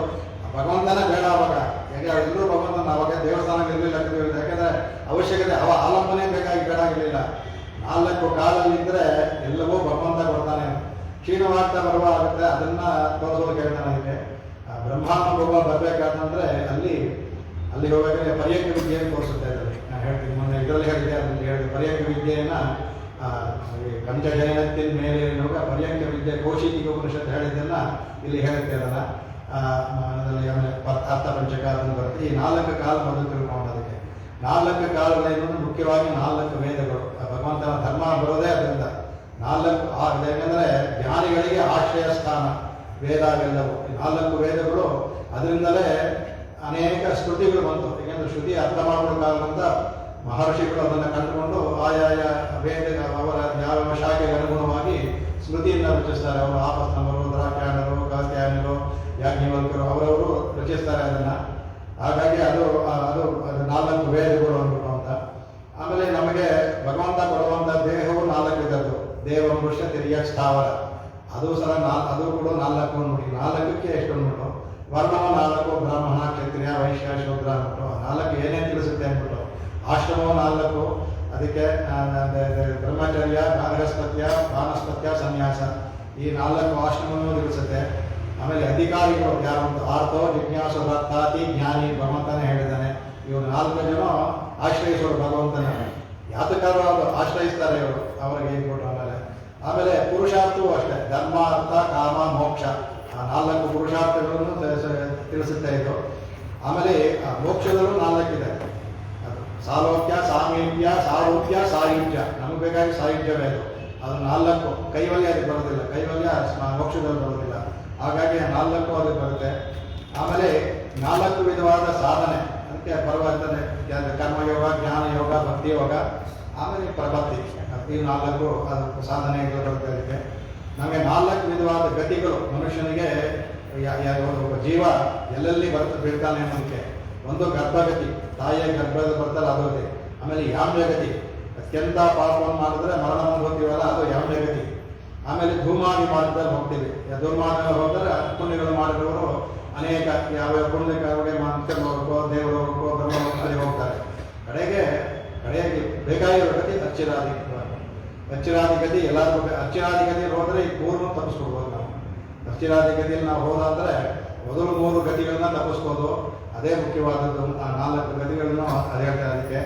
ಆಮೇಲೆ 4 ವಿಧವಾದ ಧರ್ಮಗಳು. ಒಂದು ಧ್ಯಾನ, ಯಜನ, ಅರ್ಚನ, ಸಂಕೀರ್ತನ. ಇದಕ್ಕೆ ಧ್ಯಾನ ಕೃತಿಯುಗದಲ್ಲಿತ್ತು, ಯಜನ ಇದರಲ್ಲಿ ಬಂತು. ಎಲ್ಲರೂ ತ್ರೇತಾಯುಗದಲ್ಲಿ ಎಲ್ಲರೂ ಅದಕ್ಕೆ ಎಲ್ಲರೂ ತ್ರೇತಾಯುಗ ಇಟ್ಕೊಂಡಿದ್ರು. ಅದಕ್ಕೆ ದ್ವಾಪರಯುಗದಲ್ಲಿ ಅರ್ಚನ ಅಂದರೆ ಅರ್ಚನೆಯ ಮಾಡಿ ಭಗವಂತ ಮಾಡಿದ್ರು. ಈಗ ನಾಮ ಸಂಕೀರ್ತನ ಕಲಿಯುಗದಲ್ಲಿ ನಾವು ಅದಕ್ಕೆ ಯಾಕೆ ಬಾಡಿ ಪ್ರಾಣಗಳು ಅಷ್ಟೆಂಟ ಅಂತಂದರೆ ನಾಮ ಸಂಕೀರ್ತನವೇ ನಮಗೆ ಬೇಕಾಗಿರೋದು ಅಂತ. ಇದು ಕ್ರಮವಾಗಿ 4 ಯುಗಕ್ಕೆ ಬೇಕಾಗಿರುವಂಥದ್ದು. ಭಗವಂತನಿಗೆ ಅವನ ವ್ಯೂಹ ವಾಸುದೇವ 4 ಒಂದು ಅವನಿದೆ. ವಾಸುದೇವ, ಸಂಕರ್ಷಣ, ಪ್ರದ್ಯುಮ್ನ, ಅನಿರುದ್ಧ ಒಂದೊಂದರಲ್ಲೂ ಸೃಷ್ಟಿ ಸ್ಥಿತಿ ಲಯವನ್ನು ಮಾಡ್ತಾನೆ ಅವನು. ಅದನ್ನು ಅದು ಮಾಡ್ತಾ ಅದಕ್ಕೆ. ಆಮೇಲೆ ಯುಗಕ್ಕೆ 4 ಬಣ್ಣವಂತೆ. ಈ 4 ಧರ್ಮಕ್ಕೆ 4 ನಾಲಂತೆ. ಸಿತ ಅಂದರೆ ಬಿಳಿ, ಸಿತ, ಪೀತ, ಶ್ಯಾಮ ಮತ್ತು ನೀಲ. ಕೃತಯುಗದಲ್ಲಿ ಎಲ್ಲೂ ಬೆಳ್ಳಿಗಿರುತ್ತೆ, ಸತ್ವ ಇರುತ್ತೆ, ಬೆಳ್ಳಿಗಿರುತ್ತೆ. ಸ್ವಲ್ಪ ಆಗಿ ಕೃತಯುಗ ಬರಬೇಕು, ತ್ರೇತಾಯುಗ ಬರಬೇಕಾದ್ರೆ ಪೀತ ಸ್ವಲ್ಪ ಹಳದಿ ಬಣ್ಣ ಕಮ್ಮಿ ಆಗುತ್ತೆ. ದ್ವಾಪರಯುಗದಲ್ಲಿ ಶ್ಯಾಮ ಕಪ್ಪು ಇರುತ್ತಂತೆ. ಕಲಿಯುಗದಲ್ಲಿ ತುಂಬ ನೀರು ಬಣ್ಣ. ಈ 4 ಸಹ ಯುಗಕ್ಕೆ ಬರುವಂತಹ ಇದು. ಧರ್ಮ ಕ್ಷಯ ಆಗುವಾಗ ಎಲ್ಲವೂ ಧರ್ಮದಲ್ಲೇ ಹೋಗಿ ನಿಂತ್ಕೊಳ್ಳುತ್ತೆ. ಈ ಪ್ರತಿಯೊಂದು ಹೇಳೋದು ಧರ್ಮದಲ್ಲೇ ಹೋಗಿ ನಿಂತ್ಕೊಳ್ಳುತ್ತೆ ಎಲ್ಲವೂ ಕಡೆಗೆ. ಆಮೇಲೆ ಕ್ರಿಯೆಗಳಲ್ಲಿ ಹೇಳ್ತಾರೆ ಅದಕ್ಕೆ ಸೃಷ್ಟಿ, ಸ್ಥಿತಿ, ಲಯ ಮತ್ತು ಮೋಕ್ಷ ಸೃಷ್ಟಿ, ಲಯ ಮತ್ತು ನಮಗೆ ಹಿಂದೆ ಬರದೇ ಇರುವಂತಹ ಅಂದರೆ ಹಿಂದೆ ಪುನರಾವರ್ತತೆ ನಚ ಪುನರಾವರ್ತನೆ ಇದೆಯಲ್ಲ, ಪುನರಾವರ್ತನೆ ಇಲ್ಲಿರಬೇಕು. ಸೃಷ್ಟಿ, ಸ್ಥಿತಿ, ಲಯ, ಪುನರಾವರ್ತನೆ ಅಂದರೆ ಮೋಕ್ಷ. ಅದೇ 4 ಕ್ರಿಯೆಗಳು ನಾವು ಬೇಕಾಗಿರೋದು. ನಮಗೆ 4 ದೇವತೆಗಳು ನಾವು ಯಾರು 4 ಇದ್ರೆ ದೇವತೆಗಳು ಬೇಕಾಗಿದೆ. ಒಂದು ಮಾತಾ, ಪಿತೃ, ಆಚಾರ್ಯ ಮತ್ತು ಅತಿಥಿ. ಆ ದೇವತೆಗಳು 4 ಜನ ಶ್ರುತಿನೇ ಹೇಳುತ್ತೆ. ಮಾತು ದೇವೋಭವ, ಪಿತೃದೇವೋಭವ, ಆಚಾರ್ಯ ದೇವೋಭವ, ಅತಿಥಿ ದೇವೋಭವ ಅಂತ ಶ್ರುತಿನೇ ಹೇಳುತ್ತೆ. ಈ 4 ನಾವು ದೇವತೆಗಳ ಹಾಗೆ ನಾವು ಮಾಡಬೇಕು. ಮಾತಾಪಿತೃಗಳನ್ನ ದೇವತೆಗಳಾಗೆ ಅನ್ನಬೇಕು ಅಂದ್ಬಿಟ್ಟು ಅಂತ. ಅದಕ್ಕೆ ಅದನ್ನೇ ಹೇಳ್ತಾರೆ. ಈ ಮಾತಾಪಿತೃಗಳು ಕೆಲವರೆಲ್ಲ ಅವರು ಏನೇ ಇರಲಿ, ಹೇಗೆ ಇರಲಿ, ಅವರು ಜ್ಞಾನವಂತರಾಗಿರಲಿ, ಅಜ್ಞಾನಿಗಳೇ ಏನೇ ಆಗಿರಲಿ, ಅವರ ಸ್ಥಾನಕ್ಕೆ ಇದು ಅವರಿಗೆ ದೇವತ್ವ ಬಂದ್ಬಿಡುತ್ತೆ. ಅವರಿಗೆ ಹಿರಿಯರನ್ನ ಯಾಕೆ ನಮಸ್ಕಾರ ಮಾಡಬೇಕು ಅಂತಂದರೆ ಅವರಿಗೆ ಅದರಿಂದಾನೇ ಭಗವಂತ ಹಿರಿಯರಿಗೆ ನಮ್ಮ ಮನೆ ತಂದೆ ತಾಯಿಗಳಾಗಿರೋ ಒಂದೇ ಕಾರಣಕ್ಕೆ ಅವ್ರಿಗೆ ದೇವತ್ವ ಬಂದ್ಬಿಡುತ್ತೆ. ನಮಸ್ಕಾರ ಮಾಡಿದ್ರೆ ಶ್ರೇಯಸ್ಸಾಗುತ್ತೆ. ಅವ್ರ ಕೈಲಿ ಅವ್ರಿಗೆ ಯೋಗ್ಯತೆ ಇದೆಲ್ಲ ನಾವು ಪರೀಕ್ಷೆ ಮಾಡಕ್ಕೆ ಹೋಗ್ಬಾರ್ದು. ಭಗವಂತ ಕೊಡ್ತಾನೆ ಅವರ ಮೂಲಕವಾಗಿ. ಅದರಿಂದ ಹಿರಿಯರನ್ನ ಯಾವಾಗಲೂ ಗೌರವಿಸಬೇಕು. ತಂದೆ ತಾಯಿಗಳನ್ನ ವಿಶೇಷವಾಗಿ ನಮಸ್ಕಾರ. ಈಗೆಲ್ಲ ಬಿಟ್ಟು ಕಾಲದಲ್ಲೆಲ್ಲ ಸಂಧ್ಯಾ ವಂದನೆ ಆದಮೇಲೆ ಹೋಗಿ ತಂದೆ ತಾಯಿಗಳು ನಮಸ್ಕಾರ ಮಾಡ್ತಾ ಇದ್ರು. ಇವಾಗ ಹೇಳಿದ್ರೆ ಅದು ಸಂಧ್ಯಾ ವಂದನೆ ಮಾಡಲ್ಲ, ನಮಸ್ಕಾರ ಏನು ಬಂತು. ಕೂತ್ಕೊಂಡು ಸೆಲ್ಲಿ ಕೊಡಿದ್ದಾರೆ, ಕೂತ್ಕೊಂಡು ನಮಸ್ಕಾರ ಮಾಡೋದಕ್ಕೆ ಆಗಲ್ಲ. ಯಾಕೆ ಆ ಥರ ಆಗಿದೆ ಈಗ. ನಮಗೆ ಕೈ ಮುಗಿದು ನಮಸ್ಕಾರ ಮಾಡೋದೇ ಹೆಚ್ಚು, ದೀರ್ಘದಂಡ ಇನ್ನೂ ಹೋಗಿ ಅದಕ್ಕೆ. ಆಮೇಲೆ 4 ನಾವು ಬಿಡಬೇಕಾದಿರುವಂಥ, ಅಂದರೆ ಬಿಡದೇ ಇರುವಂಥ ಕೆಲಸ 4: ಸತ್ಯ, ಧರ್ಮ, ದೇವಪಿತೃ ಕಾರ್ಯ ಮತ್ತು ಸ್ವಾಧ್ಯಾಯ ಪ್ರವಚನ. ಈ 4 ಬಿಡ್ಕೊಡೋದು, ಮಾಡಲೇಬೇಕು ನಾವು. ಇದರಲ್ಲಿ ಇದೆಲ್ಲ ಭಗವಂತನ ಆಜ್ಞಾ ಕೈಂಕರ್ಯ, ಅದನ್ನು ಮಾಡಲೇಬೇಕು ನಾವು ಬಿಡಬೇಕಾದ 4: ಅಸೂಯೆ, ಹಿಂಸೆ, ರಾಗದ್ವೇಷ, ಭಾಗವತ ಪ್ರಚಾರ. ನಾವು ಈ ಯಾವುದು ಬಿಡಬೇಕೋ ಅದನ್ನು ಮಾಡ್ತೀವಿ, ಯಾವುದನ್ನು ಬಿಡಬಾರ್ದು ಅದನ್ನು ಮಾಡ್ತಾ ಇಲ್ಲ. ಈಗ ಇದನ್ನು ಮಾಡ್ತಾ ಇದ್ದಾರೆ. ಈಗ 4 ಇರುವ ಕೈಂಕರ್ಯ: ಭಗವತ್ ಕೈಂಕರ್ಯ, ಭಾಗವತ ಕೈಂಕರ್ಯ, ಆಚಾರ್ಯ ಕೈಂಕರ್ಯ ಮತ್ತು ಆಲಯ ಕೈಂಕರ್ಯ. ಅದನ್ನು ಸಾಮಾಜಿಕವಾಗಿ ಸೇರಿಕೊಂಡು ಈ 4 ಇರುವ ಕೈಂಕರ್ಯ ನಮಗೆ ಶ್ರೀ ವೈಷ್ಣವನಾಗಿ 4 ಕೈಂಕರ್ಯ ಮಾಡಬೇಕು ನಾವು ಅಂದ್ಕೊಂಡ. ಆಮೇಲೆ ಯಜ್ಞಗಳು ಶ್ರುತಿಯಲ್ಲಿ 4 ಇದೆ: ದೇವಯಜ್ಞ, ಯಜ್ಞ, ಭೂತಯಜ್ಞ, ಮನುಷ್ಯ ಯಜ್ಞ. ಆ ಬ್ರಹ್ಮಯಜ್ಞ ಬಂದು ಮನುಷ್ಯ ಯಜ್ಞದಲ್ಲೇ ಸೇರಿಕೊಂಡ್ಬಿಡುತ್ತೆ. ಅದನ್ನು ಮುಖ್ಯವಾಗಿ ಈ 4 ಯಜ್ಞಗಳು ಬಹಳ ಬೇಕಾಗಿತ್ತು. ಅದಕ್ಕೆ ಕಾಲವು 4, ಅದರಲ್ಲಿ ಯೋಗವನ್ನು ಬಿಟ್ಟ ಅಂದರೆ 4: ಅಭಿಗಮನ, ಉಪಾದಾನ, ಸ್ವಾಧ್ಯಾಯ ಮತ್ತು ಇಚ್ಛೆ. ಈ 4 ಕಾಲಗಳು ಬಹಳ ಮುಖ್ಯವಾದದ್ದು. ಹಾಗಾಗಿ ಈ 4 ಕೊಟ್ಟು ಕಾಲು 4 ಕಾಲು ಹೇಳಬೇಕಾದ್ರೆ ಇಷ್ಟೆಲ್ಲ ಮನಸ್ಸಲ್ಲಿ ಇಟ್ಕೊಂಡು ಆ ಕಾಲಂತ ನಿರ್ದೇಶ ಮಾಡಿದ ಆಂಡಾನೆ. ಯಾಕೆಂದರೆ ಇನ್ನೂ ಕೆಲವು ಅನೇಕ ಸೇರಿಸ್ಕೊಂಡು ಹೋಗ್ಬೋದು. ಈಗ ನಾನು ಇನ್ನೂ ಕೆಲವನ್ನು ಸೇರಿಸ್ಕೊಂಡು ಹೋಗ್ಬೋದು. ನಾನೇ ಸುಮಾರು 5-6 ಸೇರಿಸಿದ್ದೀನಿ ಇದರಲ್ಲಿ, ಇನ್ನೂ ಸ್ವಲ್ಪ ಸೇರಿಸ್ಕೊಂಡು ಹೋಗ್ಬೋದು. ನೋಡೋಣ ಯಾವಾಗ ಹೊಳಿಯುತ್ತೋ ಅವಾಗ ಆಂಡಾಳ ಮನಸ್ಸು ಬಂದಾಗ ಇನ್ನೂ ಸೇರಿಸ್ಕೊಂಡು ಹೋಗ್ಬೋದು, ಯಾವ 4 ಅಂದ್ಬಿಟ್ಟು ಅಂತ. ಇವನ್ನ ನಾವು ಈ ಒಟ್ಟು ಕಾಲು ಕಟ್ಟಿನ ಮೇಲೆ ಅನ್ಬೇಕಾದ್ರೆ ಇವೆಲ್ಲ ಮನಸ್ಸಿಗೆ ಬರ್ಬೇಕು ನಮಗೆ. ಮುಖ್ಯವಾಗಿ ಕೆಲವಾರು ಬರಬೇಕು. ಹಿರಿಯರು, ದೇವತೆಗಳು, ಆಜ್ಞೆ, ಭಗವಂತನ ಆಜ್ಞಾ ಕೈಂಕರ್ಯ ಮಾಡಬೇಕು, ಅದನ್ನಾದ್ರೂ ಮನಸ್ಸಿಗೆ ಬರ್ಬೇಕು ನಮಗೆ. ಈ ಪಂಚಶೈಲತ್ತಿನ ಮೇಲೆ ಏನು ಬೇಕಾದಂದರೆ ಹೇಳ್ತಾರೆ, ಅದು ಪಂಚ ಹೆಸರು ಹೇಳೋದರ 5 ಸ್ತರಗಳ ಹಾಸಿಗೆ ಮೇಲೆ 5 ಹಾಸಿಗೆ ಅಂತ ಇಟ್ಕೊಂಡಿದ್ದಕ್ಕೆ. ಯಾತಕ್ಕೆ ಅಲ್ಲಿ ಭಗವಂತ ಅಲ್ಲಿ ಪಂಚಶೈಲನಲ್ಲಿ ಇರ್ತಾನಂತೆ. ಯಾಕೆ ಹತ್ತಿಸ್ಕೋಬೇಕು ಅಂದರೆ ಅವನು ಕೂತಿರೋದ ಎತ್ತರದಲ್ಲಿ, ಅವನ ಆಸ್ಥಾನ ಇರೋದಲ್ಲಿ. ಅಲ್ಲಿ ಹತ್ತಬೇಕಾದ್ರೆ ಅವನ ದಾಟ್ಕೊಂಡೇ ಮೇಲೆ ಇರಬೇಕು ನಾವು. ಅದಕ್ಕೆ ಪರ್ಯಂಕ ವಿದ್ಯೆ ಅಂತ ಅದ್ಭುತವಾಗಿ ಕೌಶಿಕಿ ಉಪನಿಷತ್ತಲ್ಲಿ ಪರ್ಯಂಕ ವಿದ್ಯೆಯನ್ನು ತೋರಿಸ್ಕೊಟ್ಟಿದೆ. ಅದನ್ನು ತೋರಿಸ್ಕೊಂಡಿದ್ದಾರೆ ಇದರಲ್ಲಿ. ಅದರಲ್ಲಿ ಮೇಲಿನ ಇದರಲ್ಲಿ 5 ಹೇಳ್ತಾರೆ. ಅದಕ್ಕೆ 5 ಹೇಳ್ತಾರಂತೆ. ಅದು ತುಂಬ ಮೆತ್ತಿಗೆ ಇರುವಂಥ ಇದಕ್ಕೆ ಹಾಸಿಗೆಗಳು ಬಹಳ ಮೆತ್ತಿಗೆ ಇರುವಂಥ ಹಾಸಿಗೆ ಅಂತ ಅದು ಕೇಳ್ತಾರೆ. ಒಂದು ಚಿಗುರಿಂದ ಮಾಡುವಂಥದ್ದು, ಹತ್ತಿಯಿಂದ ಮಾಡುವಂಥದ್ದು, ಆ ಥರ. ಅದಕ್ಕೆ ಬಹಳ ವಿಶೇಷವಾಗಿ ಹೇಳ್ತಾರೆ ಅದನ್ನು. ಮಂಚ ಹೇಳಬೇಕಾದಕ್ಕೆ ಹೇಳ್ತಾರೆ. ಒಂದು ಕುಸುಮ, ತುಂಬ ಪ್ರಬಾಲ ಅಂತಾರೆ. ಆ ಪ್ರಬಾಲ ಅಂದರೆ ಇದು, ಅದರಲ್ಲಿ ಚಿಗುರು. ಕುಸುಮ ಅಂದರೆ ಹೂವಿನ ದಳ, ದುಗೂಲ ಅಂದರೆ ರೇಷ್ಮೆ, ಆಮೇಲೆ ಹತ್ತಿ ಮತ್ತು ಮೃದು ಕಂಬಳ. ಈ 5ರಿಂದ ಮಾಡುವಂಥದ್ದು ಇದಿರ್ತಾರೆ. ಆಮೇಲೆ ಅದಕ್ಕೆ ಏನಪ್ಪ ಲಕ್ಷಣ ಅಂದರೆ ಅದಕ್ಕೆ ಶ್ವೈತ್ಯ, ಶೈತ್ಯ, ಸೌಗಂಧ್ಯ, ಸೌಂದರ್ಯ ಇರಬೇಕಂತ. ಇದಕ್ಕೆ ಏನು ಮತ್ತು ಮಾಧವ. ಶ್ವೈತ್ಯ ಅಂದರೆ ಬೆಳ್ಳಿಗಿರಬೇಕು, ಅದು. ಶೈತ್ಯ ಅಂದರೆ ತಂಪಾಗಿರಬೇಕು. ಸೌಗಂಧ್ಯ ಅಂದರೆ ಪ್ರಮಳ ಬೀರ್ತಾ ಇರ್ಬೇಕಂತೆ. ಸೌಂದರ್ಯ ನೋಡೋಕೆ ತುಂಬ ಚೆನ್ನಾಗಿರುತ್ತೆ. ಮಾರ್ಧವ ಬೆತ್ತಿಗಿರ್ಬೇಕಂತ. ಇದು ಈ 5 ಇದು ಈ ಥರ ಮಾಡೋಕ್ಕಾಗುತ್ತಾ ಬರೀ ಇದು ಅಂತ ಸುಮ್ಮನೆ ಕೇಳಬೇಕು, ಗೊತ್ತಿಲ್ಲ ನಮಗೆ.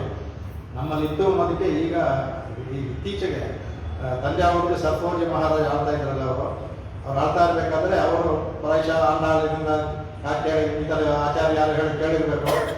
ಇವ್ರನ್ನ ಕಲಿಸೋದು ಇವ್ರನ್ನ ಕಲಿಸಿ ಈ ಪಂಚಶಯನ ಅಂತ ಇದೆಯಲ್ಲ, ಇದು ಬರೀ ಕಪೋಲ ಕಲ್ಪಿತವಾ, ಇದು ನಿಜವಾಗ್ಲೂ ಇದೆ ಅಂದಾಗ ಅವ್ರು ಹೇಳ್ತಾರಂತೆ, ಇದು ನಿಜವಾಗ್ಲೂ ಇದೆ ಹಾಗಾದ್ರೆ ಅವ್ರು ಮಾಡಬೇಕು ಅಂತ ಅವ್ರು ಹೇಳ್ತಾರಂತೆ. ಮಾಡ್ಬೋದು, ಬಹಳ ಇದು ಆದರೆ ನಿಮಗೆ ಅದು ಸರಿಯಾಗೋದಿಲ್ಲ ಅನ್ಸುತ್ತೆ. ಅದೆಲ್ಲ ಏನಿಲ್ಲ, ಯಾಕೆ ಸರಿ ಆಗೋದಿಲ್ಲ, ಅದೆಲ್ಲ ಮಾಡ್ಬೋದು, ಸರಿ ಮಾಡ್ಕೊಡ್ತಾರಂತೆ. ಅದು ಮಾಡ್ತಾನಂತೆ, ಮಾಡ್ಬಿಟ್ಟು ಹೇಳ್ತಾನಂತೆ.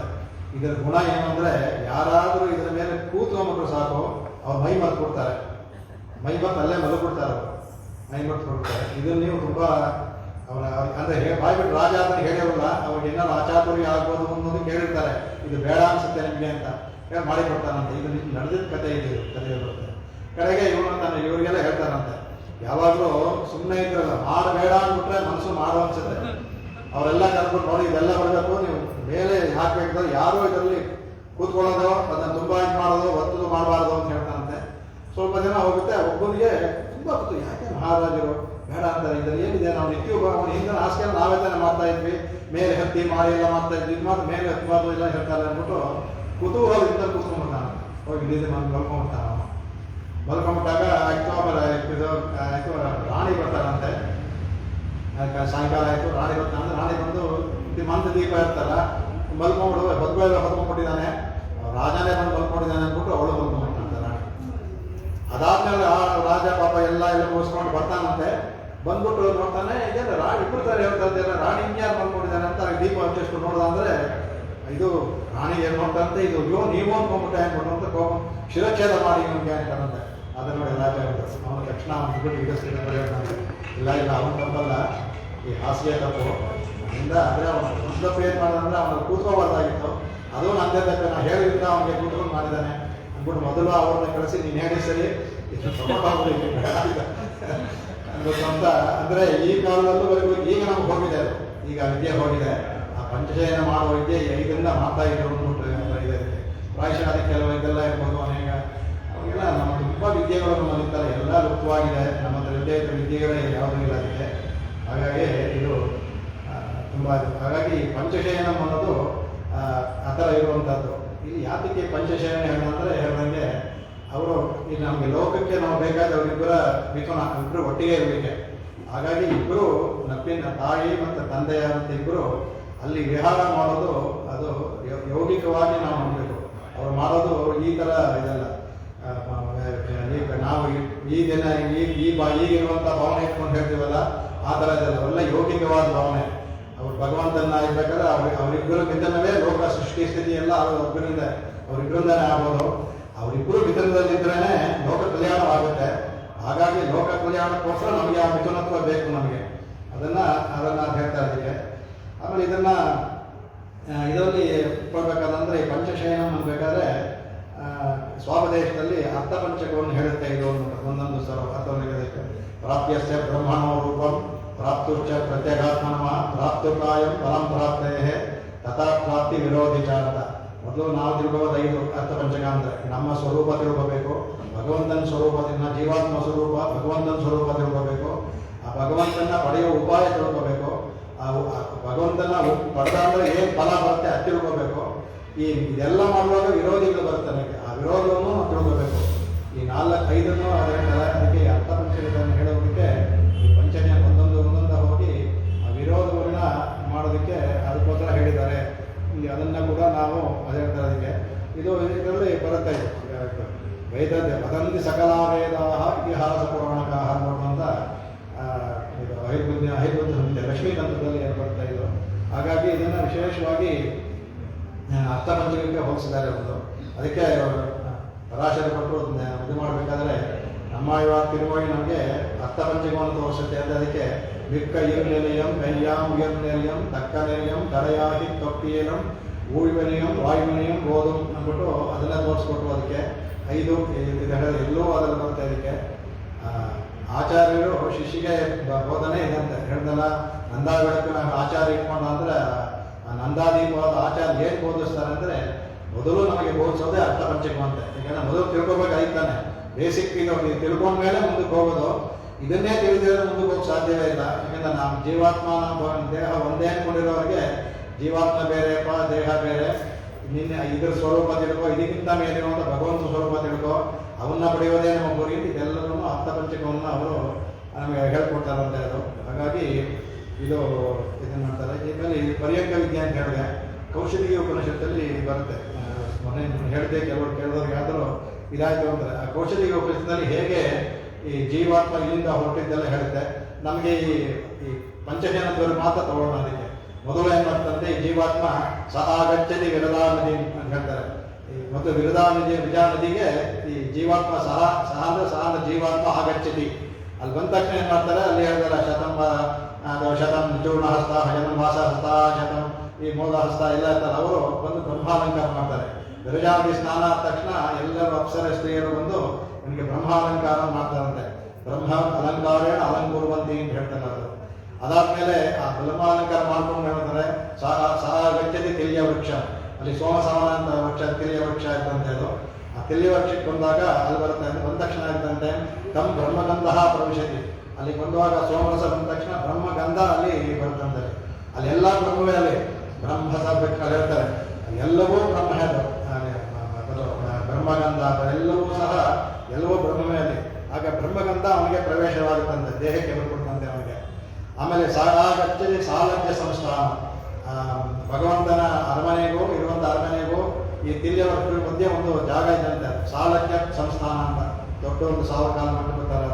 ಅಲ್ಲಿಗೆ ಬರ್ತಾನಂತೆ. ಅಲ್ಲಿ ತಮ್ಮ ಬ್ರಹ್ಮರಸಃ ಪ್ರವೇಶಿತಿ, ಬ್ರಹ್ಮಗಂಧ ಬ್ರಹ್ಮರಸ ಅದಕ್ಕೆ ಪ್ರವೇಶವಾಗುತ್ತಂತೆ ಅವನಿಗೆ. ಆಮೇಲೆ ಸಹ ಆಗಚ್ಚತಿ ಅಪರಾಜಿತ ಆಯತನ, ಅಪರಾಜಿತ ಆಯತನ ಹೇಗೆ ಭಗವಂತ ಇರ್ತಾನಲ್ಲ ಅದು ಅಲ್ಲಿಗೆ ಬರ್ತಾನಂತೆ. ಬ್ರಹ್ಮದ ಆಯತನ ಅಲ್ಲಿ ತಮ್ಮ ಬ್ರಹ್ಮತೇಜಂ ಪ್ರವೇಶತಿ, ಬ್ರಹ್ಮತೇಜಸ್ಸೇ ಬಂದ್ಬಿಡ್ತಂತೆ. ಈಗ ಹೇಗೆ ಬರ್ತಾ ಇದ್ದಾರೆ. ಆಮೇಲೆ ಅಲ್ಲಿ ಮುಂದಕ್ಕೆ ಬಂದ ತಕ್ಷಣ ಅವನಿಗೂ ಅಲ್ಲಿ ನೋಡ್ತಾನಂತೆ. ಅಲ್ಲಿ ಯಹ ಶ್ರೀ ರೂಪಂ ಬರ್ಹಣಾಂ ತಸ್ಮಿನ್ ಬ್ರಹ್ಮ ಆಸ್ತೆ, ತಾಯಿಯೊಂದಿಗೆ ಅಲ್ಲಿ ಬ್ರಹ್ಮ ಆಸ್ತೆ ಅಂದ್ರೆ ಕೂತ್ಕೊಂಡಿದ್ದಾನೆ ಅಂತ. ಅಲ್ಲಿ ಇಲ್ಲೆಲ್ಲ ಶೇತೆ, ಕಿರ್ಪಾಟದಲ್ಲೆಲ್ಲ ಶೇತೆ, ಬಟ್ ಅಲ್ಲಿ ಆಸ್ತೆ ಕೂತ್ಕೊಂಡಿದ್ದಾನೆ. ಅಲ್ಲಿ ತಾಯಿ ಜೊತೆ ಭಗವಂತ ಅಲ್ಲಿ ಕೂತ್ಕೊಂಡಿರ್ತಾನೆ ಅಲ್ಲಿ. ಆಮೇಲೆ ಅದು ಹೇಳ್ತಾನೆ ತಮಿತ್ತಂ ವಿತ್ತಾದೇನೈವ ಅಗ್ರಹ ಭವತಿ, ಆ ಭಗವಂತ ಬಂದ ತಕ್ಷಣ ಜೀವಾತ್ಮನ ತಾನೇ ಕೈ ಹಿಡಿದು ಆನೆ ಹೇಗೆ ತರಿಸಿಕೊಳ್ಳುತ್ತೋ ಮನೆ ಗಜಿ ಕೇಳಿದಲ್ಲ ತಾನೇ ಮೇಲೆ ತರಿಸ್ಕೊಳ್ತಾನೆ. ಆಗ ತಮ್ಮ ಬ್ರಹ್ಮ ಪೃಚ್ಛತಿ ಕೋಸಿ ಅಹಂ ಬ್ರಹ್ಮಾಸ್ಮಿ ಅಂತ ಹೇಳ್ತಾನೆ ಅಂತ. ಇದು ಪರ್ಯಂಕ ವಿದ್ಯೆ. ಇದು ಅದನ್ನೇ ಈ ಪರ್ಯಂಕ ವಿದ್ಯೆ 5 ಸ್ಥಳಗಳಿದೆಲ್ಲ ಅದು.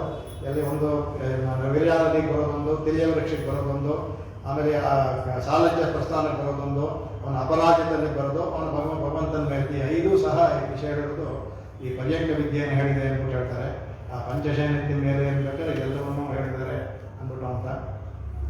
ಆಮೇಲೆ ಪಂಚಶಯನದ ಮೇಲೆ ಆಮೇಲೆ ಕೊತ್ತಲರ್ ಪೂಂಕುಯಿಲ್ ನಪ್ಪಿನ್ನೆ ಕೊಂಗೈವೆ ಅಂತೇಳಿ ಹೇಳಿದ್ರಲ್ಲಿ. ಈ ಕೊತ್ತಲರ್ ಪೂಂಕುಯಿಲ್ ಅನ್ಬೇಕಾದ್ರೆ ಅಲ್ಲೂ ಹೇಳ್ತಾರೆ ಅದರಲ್ಲಿ. ಅವಳು ಗೊಂಚಲಾಗಿ ಹೂವನ್ನು ಮುಡ್ಕೊಂಡಿರುವಂಥ ಪೂಂಕುಯಿಲ್ ನಪ್ಪಿನ್ನೆ ಕೊಂಗ, ನಪ್ಪಿನ್ನೆ ಅಂದ್ಬಿಟ್ಟು ಅಂತ. ಏನಪ್ಪ ಅದಕ್ಕೆ ಮೇಲದಲ್ಲಿ ಚೆನ್ನಾಗಿ ಹೂ ಮುಡ್ಕೊಂಡಿದ್ಲು, ಅವಳ ಕೂದಲೇ ಸುವಾಸನೆ ಆಗಿತ್ತು. ಈ ಹೂವಿನ ವಾಸನೆಯಾಗಿ ಅವನಿಗೆ ಭಗವಂತನಿಗೆ ಜ್ಞಾನ ತತ್ವತರ ಆಗಬೇಕಂತೆ ಅವನಿಗೆ. ಈ ಕಡೆ ಅಲ್ಲಿ ಸ್ವಾಪದೇಶದಲ್ಲಿ ಆ ಕೊತ್ತಲರ್ ಪೂಂಕುಯಿಲ್ ಅನ್ಬೇಕಾದ್ರೆ ನಿತ್ಯರು ಮುಕ್ತರು ಹೇಳಿದೆ. ಅವರು ಗೊಂಚೆ ಅವರು ನಿತ್ಯರು ಮುಕ್ತರು ಜೊತೆಯಲ್ಲಿ ಇದ್ದರೆ ಇವರ ಮಿಥುನ ನಮ್ಮ ಇದ್ರ ಥರ ಅಲ್ಲ, ಲೋಕ ಕಲ್ಯಾಣಕ್ಕೆ ಎಲ್ಲರೂ ಮಾಡುವಂಥದ್ದು. ನಿತ್ಯರು ಮುಕ್ತರು ಒಂದಿಗೆ ಅವಳು ಅಲ್ಲಿ ಇರ್ತಾಳೆ, ಭಗವಂತನ ಅಲ್ಲಿ ಜೊತೆಯಲ್ಲಿ ಇರ್ತಾಳೆ ಅನ್ನುವಂಥ ನಪ್ಪಿನೇ ಅಲ್ಲಿರ್ತಾನಂತೆ. ಆ ವಿಕಸಿತವಾಗುತ್ತಂತೆ ಹೂವಲು, ಆ ವಿಕಸಿತವಾದಕ್ಕೆ ಅಲರ್ಮಾರಬೇಕಂತೆ. ಇವಳ ವಾಸನೆಯಿಂದ ಭಗವಂತನ ಹೃದಯದಲ್ಲಿರುವ ಆ ಮೊಗ್ಗಾಗಿರುವಂಥ ಹೂವು, ಆ ಹೃದಯ ಮೊಗ್ಗ ಹೂವು ಅದು ಅರಳುತ್ತಂತೆ. ಇದನ್ನು ಅದ್ಭುತವಾಗಿ ಇವರು ಪರಾಶರ ಭಟ್ರು ತೋರಿಸಿದ್ದಾರೆ. ಪರಾಶರ ಭಟ್ರು ನಿತ್ಯವೂ ಭಗವಂತನಿಗೆ ಇದು ಅವರ ತಿರುವಜನ ಮಾಡಿ ಅವನಿಗೆ ಕವಚ ತೋರಿಸ್ತಾ ಇದ್ದಂತೆ. ಅವನು ಕವಚ ತೋರಿಸ್ಬೇಕಾದ್ರೆ ತಾಯಿ ಬಗ್ಗೆ ಹೇಳ್ತಾ ಇದ್ದಂತೆ. ಮಾರನೇ ಬಂದಂದ್ರೆ ಹೊಡೆದೋಗ್ತಿತ್ತಂತೆ ಅದು. ಯಾಕಂದ್ರೆ ತಾಯಿ ಮಲರ್ ಮಾರ್ಬ ಅದು ಮಲರ್ ಮಾರ್ಬ ಅದು ಒಗ್ಗಾಯೋ ವಕ್ಷಸ್ಥಲ ಮತ್ತೆ ಇನ್ನೊಂದು ಹಾಕೋರಂತೆ. ಮತ್ತೆ ಹೇಳೋದು ಅದನ್ನು ಮಾಡಿಗಳಿಗೆ ಭಗವಂತ ನಿನಗೆ ಮಾಡೋಕ್ಕಾಗೋದಿಲ್ಲ ನಿನಗೆ ಅಂದ್ಬಿಟ್ಟು ಭಗವಂತನಿಗೆ ಹೇಳೋದಂತ. ಎಷ್ಟೋ ಅಂತ ನಾನು ನಿನಗೆ ಮಾಡೋದು ಇದು ಅಂದ್ಬಿಟ್ಟು ಹಾಗೆ ಭಗವಂತನ ಇದು ತಾಯಿಯ ಇದರಿಂದ ತಾಯಿಯನ್ನು ಇದು ಮಾಡಿದ್ರೆ ಅಷ್ಟು ಅತಿಗೆ ತಾಯಿಯ ಒಂದು ಹೊರ ಸಿಗುತ್ತೆ. ಅಂದರೆ ತಾಯಿಯನ್ನು ಆಶಯ ಹೊಡೆದ್ರೆ ಭಗವಂತ ವಿಕಸಿತನಾಗ್ತಾನಂತ. ಇದಕ್ಕೆ ಅಲರ ಮಾಡೋದಕ್ಕೆ ಈ ಅಲರ್ ಅನ್ನೋದು ತಮಿಳಲ್ಲಿ ಒಂದು ವಿಶೇಷವಾದ ಪದ. ನಾವು ಬೇರೆ ಭಾಷೆ ಹೇಳಬೇಕಾದ್ರೆ ಇದು ಭೂತಕಾಲ, ವರ್ತಮ ಕಾಲ, ಭವಿಷ್ಯ ಕಾಲಕ್ಕೆ ಪರಿವರ್ತನೆ ಮಾಡಬೇಕು ನಾವು. ಅಲರಿದ, ಅಲರುತ್ತಿರುವ, ಅರಳುವ, ಮುಂದೆ ಅರಳುವ, ಅರಳುತ್ತಿರುವ ವರ್ತಮಾನ, ಅರಳಿದ ಅಂದರೆ ತಮಿಳಲ್ಲಿ ಇಲ್ಲ, ಎಲ್ಲಕ್ಕೂ ಅಲರ್ ಒಂದೇ. ಅದು ಹಾಕಿದ್ರೆ ಎಲ್ಲಕ್ಕೂ ಆಗುತ್ತೆ. ಅದು ಅಗಸ್ತ್ಯರ ಒಂದು ಅಲರ್ ಅಂದ್ಬಿಟ್ರೆ 3 ಇದಕ್ಕೂ ಅದು ಉಪಯೋಗಿಸ್ಬೋದು. ಹಿಂದೇನೋ ಅದು ಭಗವಂತನ ಇದಿತ್ತು, ಈಗಲೂ ಅರಳ್ತಾ ಇದೆ, ಮುಂದೇನೋ ಅರಳುತ್ತೆ ಅನ್ನೋದನ್ನು ಅಲರ್ ಒಂದು ಪದದಲ್ಲೇ ತೋರಿಸ್ಬೋದು ಅಂದ್ಬಿಟ್ಟು 3 ಕಾಲಕ್ಕೂ ಅನ್ವಯ ಆಗುತ್ತೆ ಇದು ಆ ಪದ ಅಂದ್ಬಿಟ್ಟು ತೋರಿಸ್ಕೊಟ್ಟಿದ್ದಾರೆ. ಅದು ಅಗಸ್ತ್ಯರ ಒಂದು ಇನ್ನೊಂದು ಹೊಡಿದ್ದಾರೆ ಇವರೆಲ್ಲ ಮಹಾಪೂರ್ವ ಇದಾಚೆಲ್ಲ. ಅದಕ್ಕೆ ಇದು ಇದನ್ನ ತೋರಿಸಿರೋರು ಅನ್ನಂಗರಾಚಾರ್ಯ ತೋರಿಸೋರು. ಇದನ್ನ ಈ ಅಲರ್ ಅನ್ನೋದು ತುಂಬ ಚೆನ್ನಾಗಿ ತೋರಿಸ್ಕೊಟ್ಟಿದ್ದಾರೆ ಅವರು. ಅದಕ್ಕೆ ಅನ್ನೋದ್ರೆ 3 ಕಾಲಕ್ಕೂ ಆಗುತ್ತೆ. ಅದೇ ಅವ್ರು ಅದನ್ನು ತೋರಿಸ್ತಾರೆ. ಅವರು ಭಾಷೆಕಾರರು ಹೊರಟೋಗ್ತಾರೆ. ಕೃತಾನೆ, ಕ್ರಿಯಮಾನಾನೆ, ಕರಿಷ್ಯಮಾನಾನೆ ಅಂತ ಹೇಳಿದಲ್ಲ, ಇದು ಅದಕ್ಕೆ ಆ ಥರ ಅಂದ್ಬಿಟ್ಟು ಹೇಳ್ತಾರೆ. ಅದು ಹೇಗೆ ಇರಬೇಕು, ಎಪ್ಪಡಿ ಇರಬೇಕು, ಕೃತಾನೆ, ಕ್ರಿಯಮಾನೇ, ಕರಿಷ್ಯಮಾನ ಅನ್ಬೋದೆ ಅಂದ್ಬಿಟ್ಟು ಅದನ್ನು ಅನುಭವಿಸ್ಬೇಕು ನಾವು. ಅದನ್ನು ಭಾಷೆಕಾರ ಹೇಳೋದಲ್ಲ ಆ ಥರ ಇದನ್ನು ಇದು ಅಂದ್ಬಿಟ್ಟು ಅಂತ. ಅದಕ್ಕೆ ಸ್ವಾಮಿ ಇದಕ್ಕೆ ಇದರಲ್ಲಿ ಗೋದಾಸದಲ್ಲಿ ಸೋಪಿತ್ವದೀಯ ಕುಟಿಲಾಲಿಕ ವಾಸಿತಾಭಿ ಅಂತ. ಇದನ್ನೇ ಸ್ವಾಮಿ ಅದನ್ನು ಎಲ್ಲವನ್ನೂ ಸೇರಿಸಿ ಒಂದೇ ಒಂದು ವಾಕ್ಯದಲ್ಲಿ ಹಾಕ್ಕೊಟ್ಟೋದಕ್ಕೆ. ಹಾಗೆ ಈ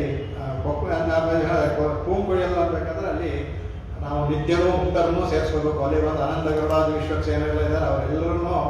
ಯಾಕೆಂದರೆ ಅವ್ರಿಗೆ ಏಕಾಂತ ಅನ್ನೋದಿಲ್ಲ, ಅನಂತ ಯಾವಾಗೂ ಇರ್ತಾನಲ್ಲ, ಅವ್ರ ಮೇಲೆ ಮಾಡ್ಕೊಳ್ಳೋದು ಇವರು. ಅಂದರೆ ಅವರೆಲ್ಲವೇ ಲೌಕಿಕವಾದ ದೃಷ್ಟಿ, ಅದನ್ನು ನಮ್ಮ ಥರ ಇದಿಲ್ಲ ಅದು. ಅದರಿಂದ ಎಲ್ಲರ ಹೃದಯದಲ್ಲಿ ಅವ್ರಿಗೆ ಅಲ್ಲಿ ವಿರಾಜಮಾನಲಾಗಿದ್ದಾರೆ. ಇದರಲ್ಲೂ ಇದ್ದಾರೆ ಶ್ರೀಪಾಕದಲ್ಲೂ ಎಲ್ಲ ಇವರೆಲ್ಲ ಇರ್ತಾರೆ, ಅವ್ರ ಜೊತೆ ಅವ್ರನ್ನ ಆಡ್ತಾ ಇರ್ತಾರಲ್ಲ ಅಲ್ಲಿ. ಹಾಗೆ ಅದಕ್ಕೆ ಆ ನಪ್ಪಿನ್ನೈ ಕೊಂಗೈ ಮೇಲೆ ಅನ್ಬೇಕಾದ್ರೆ ಆ ವಕ್ಷಸ್ಥಳದ ಮೇಲೆ ಅಂತಾರೆ. ಅವಾಗೆಲ್ಲ ಈ ನಮ್ಮ ಈ ನಡುವೆ ಹಿಂದಿನ ಕಾಲದಲ್ಲೆಲ್ಲ ಇದನ್ನು ಬಹಳ ಸಾಧಾರಣವಾಗಿ ಉಪಯೋಗಿಸ್ತಾ ಇದ್ರು.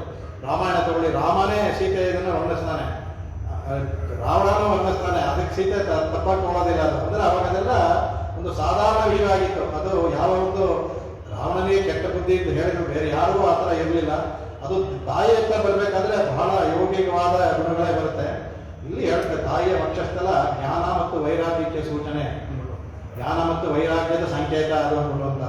ಯಾತಕ್ಕೆ ಭಗವಂತ ಅಲ್ಲಿ ಮಲಗಿದ್ದ ಅಂದರೆ ಜ್ಞಾನ ವೈರಾಗ್ಯದ ಸೂಚನೆ ಅದು ಅಂದ್ಬಿಟ್ಟು ಅಂತ ಹೇಳ್ತಾರೆ.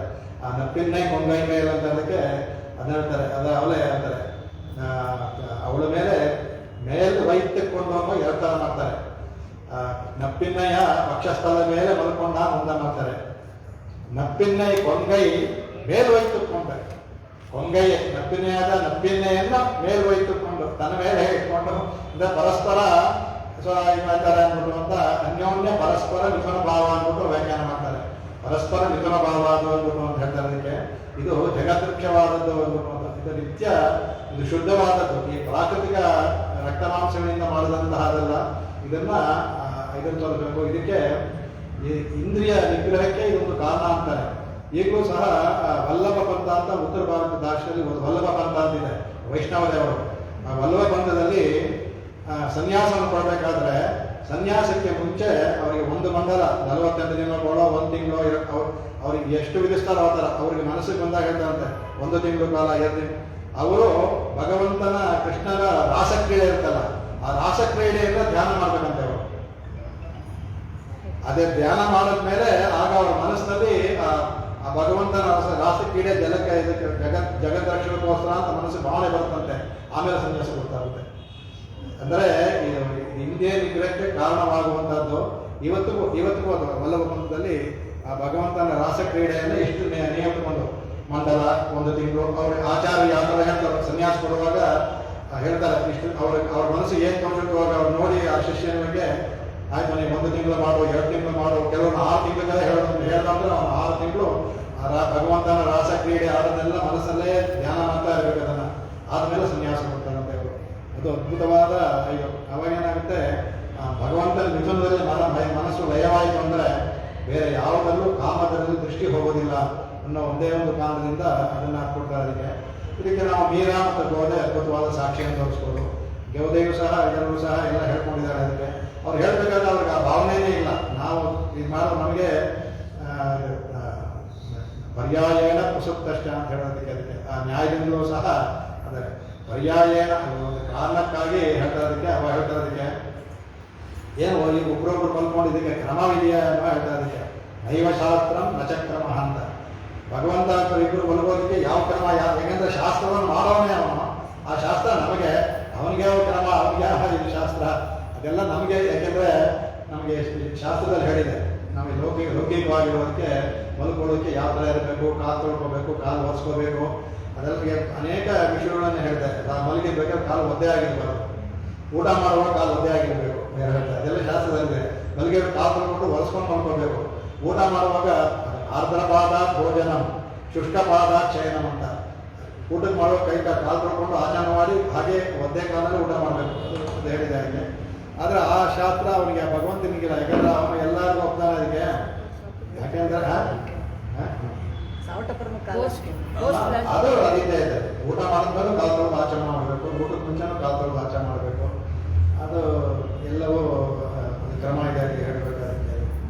ಆಮೇಲೆ ಇದನ್ನು ಹೇಳ್ತಾರೆ ಹೇಗೆ ಅಂದರೆ ನಾವು ಅದನ್ನು ಅಷ್ಟೀರವಾಗಿ ನಮ್ಮ ಮನೋಭಾವನೆ ಎಷ್ಟು ಕುಗ್ಗೋಗಿ ಅಂದರೆ ಬರ್ತಾ ಯುಗಧರ್ಮದಿಂದ ನಮಗೇನಿದ್ರು ಅದು ಹಾಗೆ ಬರುತ್ತೆ. ಅದಕ್ಕೆ ಇದೊಂದು ಕಥೆನೂ ಇದೆ.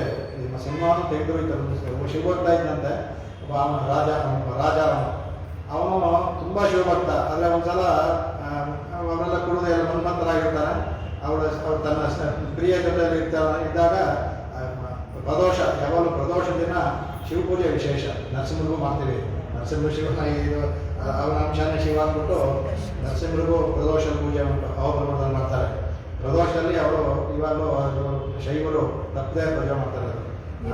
ತ್ರಯೋದಶಿ ಸಾಯಂಕಾಲ ತ್ರಯೋದಶಿ ಬರಬೇಕು ಆ ಸಮಯದಲ್ಲಿ. ಅದು ಆಗ ಇವನಿಗೆ ಬರ್ತಂತೆ ಎದುತಾನೆ ದೇವಸ್ಥಾನಕ್ಕೆ. ಅವನಿಗೆ ಹೋಗಕ್ಕೂ ಆಗಲ್ಲ. ಅವನಿಗೆ ದೇವಸ್ಥಾನ ದೂರ ಇರುತ್ತೆ, ಪ್ರದೋಷ ಹೋಗ್ಬಿಡುತ್ತೆ ಅಂತ ತಕ್ಷಣ ಪಕ್ಕದಲ್ಲಿ ಹೂ ತಗೊಳ್ತಾನಂತೆ. ಅವಳು ಮಲಗಿರ್ತಾಳ, ಅವಳ ವಕ್ಷಸ್ಥಲ ನೋಡ್ತಾನಂತೆ. ಅವನಿಗೆ ಲಿಂಗದ ಜ್ಞಾಪಕ ಬರುತ್ತೆ. ಇವನು ಲಿಂಗ ಶಿವಲಿಂಗ ಅಂತ ಅರ್ಚನೆ ಮಾಡ್ತಾನಂತೆ. ಪಾರ್ವತಿ ಕೇಳ್ತಾಳಂತೆ, ಏನಿದು ಶಿವ, ಏನಿದು ಅತಿರೇಕ, ನಿನ್ನ ಭಕ್ತ ಅಂತೀಯ, ಈ ಥರನ ಅತಿರೇಕ ಅಂತ ಹೇಳ್ದಂತೆ. ಆಮೇಲೆ ನೀನು ಅದನ್ನ ಯಾಕೆ ನೋಡ್ತೀಯ, ಅವನು ಮಾಡೋ ಮನಸ್ಸೆಲ್ಲ ಭಕ್ತಿ ನೋಡು. ಅವನು ಒಂದೊಂದು ಹಾಕು ಹೂಗುವೆ ಈಶ್ವರನ ಕಾಲು ಬಂದುಬಿಡ್ತಾ ಇರ್ತಂತೆ. ಅವಳ ವಕ್ಷಸ್ಥಲ ಮೇಲೆ ಮಾತಂದ ಅರ್ಚನೆ, ಅಲ್ಲಿ ಅವನ ಭಾವನೆ ವಕ್ಷಸ್ಥಲ ಅಲ್ಲ, ಅವನ ಭಾವನೆ ಲಿಂಗ ಶಿವನ ಕಾಲ ಮೇಲೆ ಬಂದುಬಿಡ್ತಾ ಇರ್ತಂತೆ. ಹಾಗಾಗಿ ಇಲ್ಲಿ ಪ್ರತಿಯೊಂದು ಸಹ ಅನ್ವಯ ಆ ಭಕ್ತಿ ಇರಬೇಕು. ಆ ಭಕ್ತಿಯ ಆ ಪ್ರೀತಿ ಇದ್ದ ಅಂದರೆ ಈ ಶೃಂಗಾರದ ಪಾಕದ ಶೃಂಗಾರ ಅದು ಒಂದು ಪಾರಮಾರ್ಥಿಕವಾದ ಶೃಂಗಾರ. ಅದು ಲೌಕಿಕವಾದ ಶೃಂಗಾರದ ಲವಲೇಶು ಅದರಲ್ಲಿ ಯಾವುದೂ ಇಲ್ಲ ಅನ್ನೋದು. ಅದಕ್ಕೆ ಇದನ್ನ ಇಟ್ಕೊಂಡು ಯಾಕೆ ಪರಾಶರ ಉಂಟು ನೀಡ ತುಂಗ ಸ್ಥಳಗಿರಿ ಚಟಿ ಮಾಡಬೇಕಾದ್ರೆ ಇದೇ ಭಾವನೆಯಲ್ಲಿ ಮಾಡೋದು. ಯಾಕೆಂದರೆ ಅವರು ನಿತ್ಯವೂ ಭಗವಂತನ ತಾಯಿನ ಅನುಭವಿಸಿದವರು. ಅವರ ಕೈನಲ್ಲೇ ಅವರು ಅಭಿಷೇಕ ಮಾಡ್ತಾ ಇದ್ದವರು. ಅವ್ರ ತಾಯಿಯ ಮಾಡ್ಬೇಕಾದ್ರೆ ವಕ್ಷಸ್ಥಳ ನೋಡ್ಬೇಕಾದ್ರೆ ಅವ್ರಿಗೆ ಯಾವ ಈ ಥರ ಇದಿಲ್ಲ, ಇದೇ ಥರ ಇರೋದು. ಅದಕ್ಕೆ ಅವರು ಅವಿಕಾರಾಯ ಶುದ್ಧಾಯ, ಅವನು ಭಗವಂತ ವಿಕಾರ ಅನ್ನೋದೇ ಇಲ್ಲ, ಶುದ್ಧ ಅವನು, ನಿತ್ಯಾಯ ಪರಮಾತ್ಮನ ಅಂತ ಹೇಳ್ತೀವಲ್ಲ ಹಾಗೆ ಅದನ್ನು ಸಹ ಹೇಳ್ತಾರೆ. ನೀಳೆಯ ಸೌಂದರ್ಯವೂ ಸಹ ನಮಗೆ ಬಹಳ ಬೇಕಾಗಿತ್ತು. ನೀಳೆನೇ ಹೇಳ್ತಾರೆ ಅಂದರೆ ಆ ನೀಳೆಯ ಸೌಂದರ್ಯವಾಗಿದ್ದರಿಂದ ತಾನೇ ಭಕ್ತ ದೋಷೇ ಸ್ವದರ್ಶನ, ನಮ್ಮ ದೋಷವನ್ನು ಭಗವಂತ ಭಯ ಮಾಡ್ತಾಳೆ. ಹಾಗೆ ನೀಳೆಯ ಚಂದ ಇದಿರೋದು ನಮಗೆ ಒಳ್ಳೆಯದೇ, ಚೇತನರಿಗೆ ಬಹಳ ಒಳ್ಳೆಯದು. ಅವಳ ಆ ಥರ ಸೌಂದರ್ಯವಾಗಿರೋದ್ರಿಂದ ಭಗವಂತನ ಇಲ್ಲಿ ಏನು ಹೇಳ್ತಾರೆ ಅಂದರೆ ಇಲ್ಲಿ ಈಗಲೂ ಸಹ ಕುಂಭಕೋಣದಲ್ಲಿ ನಾನು ನೋಡಿಲ್ಲ, ಇದೊಂದು ಇದರಲ್ಲಿ ತಿಳ್ಕೊಂಡಿದ್ದು. ಕುಂಭಕೋಣದಲ್ಲಿ ಇದು ಇವರು ಯಾರು ಹೇಳಿದ್ರು ಅಂದರೆ ಇವರು ನಮ್ಮ ಕರುಣಾಕರನ್ ಸ್ವಾಮಿ ಅವರು ಒಂದ್ಸಲ ಪ್ರವಚನ ಬಂದು ಕೇಳಿದಾಗ ಇದನ್ನು ಹೇಳಿದರು. ಅದನ್ನು ಜ್ಞಾಪಕವಿದೆ. ಕುಂಭಕೋಣದಲ್ಲಿ ಈಗಲೂ ಆರಾಧನ ದೇವಸ್ಥಾನದಲ್ಲಿ 2 ಗೋಪುರ ಇದ್ದಂತೆ. ಅದರಲ್ಲಿ ಒಂದರಲ್ಲಿ ಇದೆ ಕೃಷ್ಣ ನೀಳೆಯ ವಕ್ಷಸ್ಥಳ ಮಲಗಿರೋದು, ಇನ್ನೊಂದರಲ್ಲಿ ನೀಳೆ ಕೃಷ್ಣನ ನಟಿನೆ ಮಲಗಿರೋದು ಮಾಡಿರೋದು. ಅದು ಕಟ್ಟಿಸ್ತವನೇ ಒಬ್ಬ ಬ್ರಹ್ಮಚಾರಿ. ಅವನ ಹೆಸರೇ ಲಕ್ಷ್ಮೀನಾರಾಯಣ ಅಂತ. ಅವನು ಬ್ರಹ್ಮಚಾರಿ. ಲಕ್ಷ್ಮೀನಾರಾಯಣ ಬ್ರಹ್ಮಚಾರಿ ಅಂದರೆ ಈ ಥರ ಅವನೇ ಮಾಡಿದ ಇವತ್ತು ಇದಂತೆ.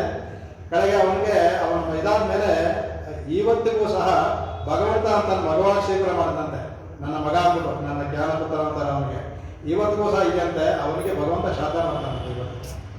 ಇವತ್ತಿಗೂ ನಡೀತಾ ಇರೋದು ಆರಾಧನದಲ್ಲಿ. ಅವನು ಯಾವ್ದು ಏನೋ ಗೊತ್ತಿಲ್ಲ, ಶ್ರಾದ್ದ ಮಾಡ್ತಾರಂತೆ. ಯತಿಗಳೆಲ್ಲ ಹಿಂದೆ, ಇವಾಗೆಲ್ಲ ಇಲ್ಲ. ಯತಿಗಳೆಲ್ಲ ಆ ಪ್ರಸಾದಕ್ಕೆ ಯತಿಗಳು ಹೋಗ್ತಾ ಇದ್ರಂತೆ. ಹೋಗಿ ಅಷ್ಟು ಭಗವಂತ ಮಾಡುವ ಶ್ರಾದ್ದ ಪ್ರಸಾದ ಏನು ಯತಿಗಳು ಬೇರೆ ಇರುವಲ್ಲ, ಅಲ್ಲಿ ಹೋಗಿ ಸ್ವೀಕಾರ ಮಾಡ್ತಾ ಇದ್ರು ಅಂದ್ಬಿಟ್ಟು ಅಂತ. ಈಗ ಆ ಥರ ಅಂತ ಈಗಲೂ ಸಹ ಆಗಿದೆ ಅಂತ. ಈ ಮಿಥುನ ಅನ್ನೋದು ಯಾಕೆ ಬೇಕು ಅನ್ನೋದು ತೆಗೆದು ತೋರಿಸ್ಕೊಡ್ತಿದ್ದಾರೆ ಅದೆಲ್ಲ. ಅದಕ್ಕೆ ಹಾಗಾಗಿ ಇದಕ್ಕೆ ಈ ನೀಳೆಯ ಸೌಂದರ್ಯ ಸಹ ಅವಳು ಕುಂಭಮೇಲೆ ಮಲರ್ದಾಗ ಇರ್ತಲ್ಲ, ಅದಕ್ಕೆ ಮಲರ್ ಮಾರ್ವ ಅನ್ಬೇಕು. ಆ ಮಲರ್ ಮಾರ್ವ ಅನ್ಬೇಕಾದ್ರೆ ನಮಗೆ 3 ಜನರು ಮನಸ್ಸಲ್ಲಿ ಬರಬೇಕು. ನೀಳೆ ಆದರೂ ಸಹ ಅಲ್ಲಿ ತಾಯಿ ಮತ್ತು ಭೂದೇವಿ 3 ಜನರು ಸಹ ಮನಸ್ಸಿಗೆ ನಾವು ಬರಬೇಕು. ಅದಕ್ಕೆ ಅವರು ಅಲ್ಲಿದ್ದಾರೆ. ಯಾಕಂದರೆ ಅವರು ಒಳಗಡೆ ಕಾಣಿಸ್ತಾ ಇಲ್ಲ, ಒಳಗಡೆ ಇದ್ದಾರೆ, ಇವರು ಮೇಲೆ ಕಾಣಿಸ್ತಾ ಇದ್ದಾರೆ ಅಷ್ಟೇ. ಇದು ಅಷ್ಟೇ ಒಟ್ಟು ಕಾಲು ಅನ್ಬೇಕಾದ್ರೆ ಅದಕ್ಕೆ ಹೇಳ್ಬೇಕಾಯ್ತು. ಭಗವಂತನಿಗೆ 108 ರೇಖೆಗಳಂತೆ ಅವನಿಗೆ. ಅವನ ಪಾದದಲ್ಲಿ 108 ರೇಖೆಗಳಂತೆ ಅವನ ಭಗವಂತನ ಕಾಲಲ್ಲಿ. ಆ 108 ರೇಖೆಯಲ್ಲಿ 5 ಶಂಖ, ಚಕ್ರ, ಗದೆ, ಪದ್ಮ, ಈ 5 ಮಾತ್ರ ಈಗ ನಾವು ವಿಷ್ಣು ಪಾದದ್ದು ಅದು ಮಾತ್ರ ಹೊರಗಡೆ ಕಾಣುತ್ತಂತೆ. ಬಾಕಿದೆಲ್ಲ ಒಳಗಡೆ ಇದ್ದಂತೆ, ಕಾಲಿನ ಒಳಗಡೆ ಕಾಣೋದಿಲ್ಲ ನಮಗೆ. ಅದರಿಂದ ಕಾಣೋದಿದೆ 5 ಮಾತ್ರ. ಆ ಥರ ನೀಡೇ ಕಾಣ್ತಾಳೆ. ಲಕ್ಷ್ಮಿ ಮತ್ತು ಭೂ ಇಬ್ಬರು ಒಳಗಡೆ ಅಂತರ್ಗತ ಆದ ಅವರ ಭಗವಂತನ ಇದೆಲ್ಲ ಇರ್ತಾರೆ. ಆ ಭಾವನೆಯಲ್ಲೇ ತಗೋಬೇಕು ಅಂದ್ಬಿಟ್ಟು ಅಂತ ಅದನ್ನ ಹೇಳ್ತಾ ಇದಕ್ಕೆ. ಆಮೇಲೆ ಅದಕ್ಕೆ ಅವರು ಸ್ವಾಮಿ ಹೇಳ್ಬೇಕಾದ್ರೆ ನಿಷ್ಪತ್ಯೋಹ ಪ್ರಣಯಗಣಿತಂ ದೇವಿ ನಿತ್ಯಾನಪಾಯಂ ವಿಷ್ಣುಸ್ತ್ವಂತ್ಯ ಚನ್ನವದಿ ಗುಣಂ ದ್ವಂದ್ವ ಮನ್ಯೋನ್ಯ ಲಕ್ಷ. ನಮಗೆ ದ್ವಂದ್ವೇ ಬೇಕು. ಅದಕ್ಕೆ ಶೇಷಚಿತ್ತಂ ವಿಮಾನಸ ಮೌಳಯಶ್ಚಕೃತೀನ ಸಂಪದ್ಯಂತೆ ವಿಷಣವಿದವು ಎಷ್ಟ ಶಯ್ಯ ವಿಶೇಷ. ಭಗವಂತನ ಶಯ್ಯ ವಿಶೇಷ. ಇದರಲ್ಲಿ ದ್ವಂದ್ವ ನಮ್ಮ ಲಕ್ಷ್ಯವೇ ಅನ್ಯೋನ್ಯ ದ್ವಂದ್ವ. ಅನ್ಯೋನ್ಯ ಒಬ್ರೊಬ್ಬರು ನೋಡ್ತಾ ಇದ್ದಾರೆ, ಅದೇ ನಮಗೆ. ಯಾಕೆ ಅವಳು ನಿತ್ಯ ಅನಪಾಯಿ, ಯಾವಾಗಲೂ ಭಗವಂತ ಜೊತೆನೇ ಇರ್ತಾರಲ್ಲ. ಅದಕ್ಕೆ ಅವ ಪ್ರಣಯ ಗಣಿತವೂ ಸಹ ನಮ್ಮ ಲೋಕಕ್ಕೆ ತೋರಿಸೋದಕ್ಕೆ ಒಂದು ಇದಕ್ಕೆ ತವರ ಅದನ್ನು ಅದ್ಭುತವಾಗಿ ಕೊಂಡಾಡ್ತಾರೆ. ಆಮೇಲೆ ಭಗವಂತನಿಗೆ ಅನೇಕ ವಿಶ್ರಮ ಸ್ಥಾನಗಳನ್ನು ಹೇಳ್ತಾರೆ. ಅದಕ್ಕೆ ಭಗವಂತನಿಗೆ ವಿಶ್ರಮ ಸ್ಥಾನಗಳನ್ನು ಅನೇಕ ಅದನ್ನು ತೋರಿಸ್ಕೊಡ್ತಾರೆ. ಅದಕ್ಕೆ ಎಷ್ಟೊಂದು ಅಂದರೆ ಅನ್ಬಿಟ್ಟು ಅಂತ ಹೇಳ್ತಾರೆ. ಅವನಿಗೆ ಒಂದು ಶ್ರೀರಂಗದಲ್ಲಿ ಶಯನ ಮಲಗಿರೋದು ಶಯನ ಸ್ಥಾನ ಅದೊಂದು ಹೇಳ್ತಾರೆ. ಆ ಶಯನ ಸ್ಥಾನವಲ್ಲದೆ ಅವ್ರ ಕೆಳಗಡೆ ಒಂದೊಂದು ಇದರಲ್ಲಿ ಒಂದೊಂದು ಸ್ಥಾನವನ್ನು ತೋರಿಸ್ಕೊಡ್ತಾರೆ ಅವನಿಗೆ. ಭಗವಂತನಿಗೆ ಎಷ್ಟು ಸ್ಥಾನವನ್ನು ಹೇಳಿದ್ದಾರೆ ಅಂದರೆ ಅವನಿಗೆ ಒಂದು ಉತ್ತಾನ ಶಯನ ಕುಂಭಕೋಣದಲ್ಲಿರುವಂಥದ್ದು ಅದು ಉತ್ತಾನ ಶಯನ ಅಂತೆ. ಭುಜಂಗ ಶಯನ ಶ್ರೀರಂಗ ಅದೆಲ್ಲ ಭುಜಂಗ ಶಯನ. ಎಲ್ಲಿ ಬಂದಿದ್ದ ಭುಜಂಗ ಶಯನ.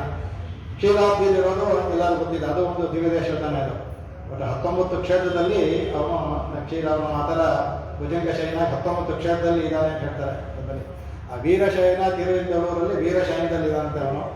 ಆಮೇಲೆ ತಂಡೀರ್ ಮನೆಯಲ್ಲಿ ಮಾಣಿಕ್ಯ ಶಯನ ಅಂತ ಅದು. ಆಮೇಲೆ ಮಹಾಬಲಿಪುರ ಸ್ಥಳ ಶಯನ, ಅದು ಹೆಸರೇ ಸ್ಥಳ ಶಯನ ಅಂತ ಹೇಳ್ತಾರೆ. ಇಲ್ಲಿ ಕೊಡಭದ್ರಶಾಹಿ ಶ್ರೀವಿಲ್ಲಿಪುತ್ತೂರು ಅದು ಸಹ ಇದರಲ್ಲೇ ಬರುತ್ತೆ ಅದು. ಆಮೇಲೆ ತಿರುಕೋಟಿ ವಿಲ್ಲುಪುತ್ತೂರಲ್ಲಿ. ಆಮೇಲೆ ಧರ್ಮಶಯನ ತಿರುಪುಲ್ಲಾನಿ. ಈಗ ಭಗವಂತನಿಗೆ ಅನೇಕ ಶಯನಗಳಿದೆ. ಈ ಶಯನ ಪಂಚಶಯನ ಒಂದೇ ಅಲ್ಲ, ಅನೇಕ ಶಯನಗಳಿದೆ ಅವರಿಗೆ ಅಂತ ಅದನ್ನು ಸಹ ತೋರಿಸ್ಕೊಳ್ತಾರೆ. ಅದಕ್ಕೆ ಅದನ್ನು ಅದ್ಭುತವಾಗಿ ಅದನ್ನು ಹೇಳ್ತಾರೆ. ಅದಕ್ಕೆ ಇನ್ನೂ ಒಂದು ಹೇಳ್ತಾರೆ. ಅದಕ್ಕೆ ಮೇಲೇರಿ ಅನ್ನೋದಕ್ಕೆ ಬಹಳ ವಿಶೇಷವಾಗಿ ಮಾಡ್ತಾರೆ. ಈ ಸ್ವಾದೇಶದಲ್ಲಿ ಆ ಮೇಲೇರಿ ಅನ್ನೋದಕ್ಕೆ ಮೇಲೇರಿ ಅನ್ನೋದು ಯಾಕೆ ಭಗವಂತ ಏರಿ ಅಂತ ಹೇಳ್ತಾನೆ. ಅದಕ್ಕೆ ಒಂದು ಜೀವಾತ್ಮವನ್ನು ನಾವು ಅಲ್ಲಿ ಅದೊಂದು ತೋರಿಸೋದಕ್ಕೆ ಭಗವಂತ ನಾವು ಮೇಲೇರಿ ಭಗವಂತನ ಪಂಚಶಯನಕ್ಕೆ ಹೋಗ್ತೀವಿ ಅಂತ ಒಂದು ಗುರುತು. ಇನ್ನೊಂದು ದೇವವಂಶ ತಿರಿಯ ಸ್ಥಾವನ ಮತ್ತು ಜಡ, ಈ 5 ಈ ಪ್ರಕೃತಿಯಲ್ಲಿ ಅವನ ಸೃಷ್ಟಿ. ಭಗವಂತ ಈ 5 ಒಂದೊಂದು ಒಂದು ಶಯನ ತಗೊಂಡ್ರೆ ಇದರ ಮೇಲಿದ್ದಾನೆ ಅಂದರೆ ಎಲ್ಲರೂ ಅವನ ನಿಯಂತ್ರಣದಲ್ಲಿದ್ದಾರೆ ಅಂತ ತೋರಿಸ್ಕೊಳ್ಳೋದಕ್ಕೆ ಅದನ್ನು ದಶಕರಾದ ತೋರಿಸ್ಕೊಡ್ತಾರೆ. ಅದಕ್ಕೆ ಹಾಗಾಗಿ ಈ ಪಂಚಾಯತ್ನಲ್ಲಿ ಆಮೇಲೆ ಕಡೆಗೆ ಮೈತರಂ ಕಣ್ಣಿನ ನೀವೊಂದು ಮನಾಳನೆ ಅಂತ ಹೇಳ್ಬೇಕಾದ್ರೆ ಹೇಳ್ತಾರೆ. ಇವ್ರು ಹೇಳ್ತಾರಂತ ಇದಕ್ಕೆ ಈಗ ಭಗವಂತ ಮೊದಲೇ ಅವನು ನಿನ್ನ ವಾಸನೆಯಲ್ಲೇ ಇದ್ದಾನೆ. ನಿನ್ನ ಮೈ ಬೇರೆ ಹೆಚ್ಕೊಂಡು ನಿನ್ನ ಕಣ್ಣು ನೋಡಿದ ಇನ್ನೂ ಅವನಿಗೆ ಮತ್ತೆ ಬರುವ ಹಾಗೆ ಹೇಳ್ತಾರಲ್ಲ. ಮೊದಲೇ ಕೋಟಿ ಅದಕ್ಕೆ ಹೆಣ್ಣ ಕುಡಿಸೋರು ಅಂತ ಗಾದೆ ಹೇಳ್ತಾರೆ. ಕೋಟಿ ಅದೇ ಇನ್ನು ಹೆಣ್ಣ ಕುಡಿಸೋರು ಇನ್ನ ಆ ಥರ ಇನ್ನೂ ನಿನ್ನ ಕಣ್ಣಲ್ಲಿ ಇದ್ದೇ ಹೇಳ್ತಾರೆ. ನಾವು ತಪ್ಪು ಕೆಲಸ ಮಾಡಿದ್ವಿ, ನಾವು ಮೈಯಿಟ್ಟು ಇರೋ ಮೊದಲಿಟ್ಟು ನಾವು ಇವತ್ತ ಒಂದು ವ್ರತ ಮಾಡ್ಕೊಂಡ್ಬಿಟ್ವಿ. ನಮ್ಗೆ ಈ ಥರ ಏನು ಗೊತ್ತಿದ್ರೆ ಮೈಯಿಟ್ಟು ಮೊದಲಿಟ್ಟು ಕೊಡ್ತಾ ಇದ್ವಿ ನಾವು. ಇಲ್ಲಿ ನೀನು ಚೆನ್ನಾಗಿ ಮೈಯಿಟ್ಟು ಅವನ ನಾವು ಎಲ್ಲ ಇಲ್ಲದೆ ಬಂದು ವ್ರತದಲ್ಲಿ ನಮ್ಮ ಕಡೆ ನೋಡ್ತಾನೆ ಇಲ್ಲ ಅವನು.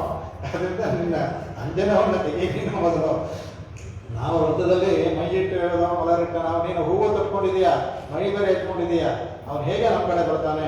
ಅದರಿಂದ ವಿಮುಖವಾಗಿ ನೀ ಕಡೆ ಬಂದ್ರೇ ನಮ್ಮ ಕಡೆ ಅವನ ದೃಷ್ಟಿ ಬಿಡುತ್ತೆ ಅಂದ್ಬಿಟ್ಟು ಅದನ್ನು ಹೇಳ್ತಾರೆ. ಅದಕ್ಕೆ ಅದರಿಂದ ಅಂದರೆ ಅವಳ ಅಂಜನಂ ಯೋಗ ದೃಷ್ಟಿ ಹೇಳ್ಬಿಟ್ಟು ತಾಯಿಗೆ ಕಣ್ಣಿಗೆ ಅಂಜನ ಇಡೋದು ನಮ್ಮಂಥ ಚೇತನನ್ನ ಕಾಪಾಡೋದಕ್ಕಂತೆ. ನಮಗೆಲ್ಲ ಹೇಗೆ ಅಂಜನದಿಂದ ಒಂದು ನಿಧಿ ಕಾಣಬೇಕಾದ್ರೆ ಅಂಜನ ಹಾಕೊಂಡ್ರೆ ಕಣ್ಣು ಕಾಣುತ್ತೆ ಹೊರಗಡೆ.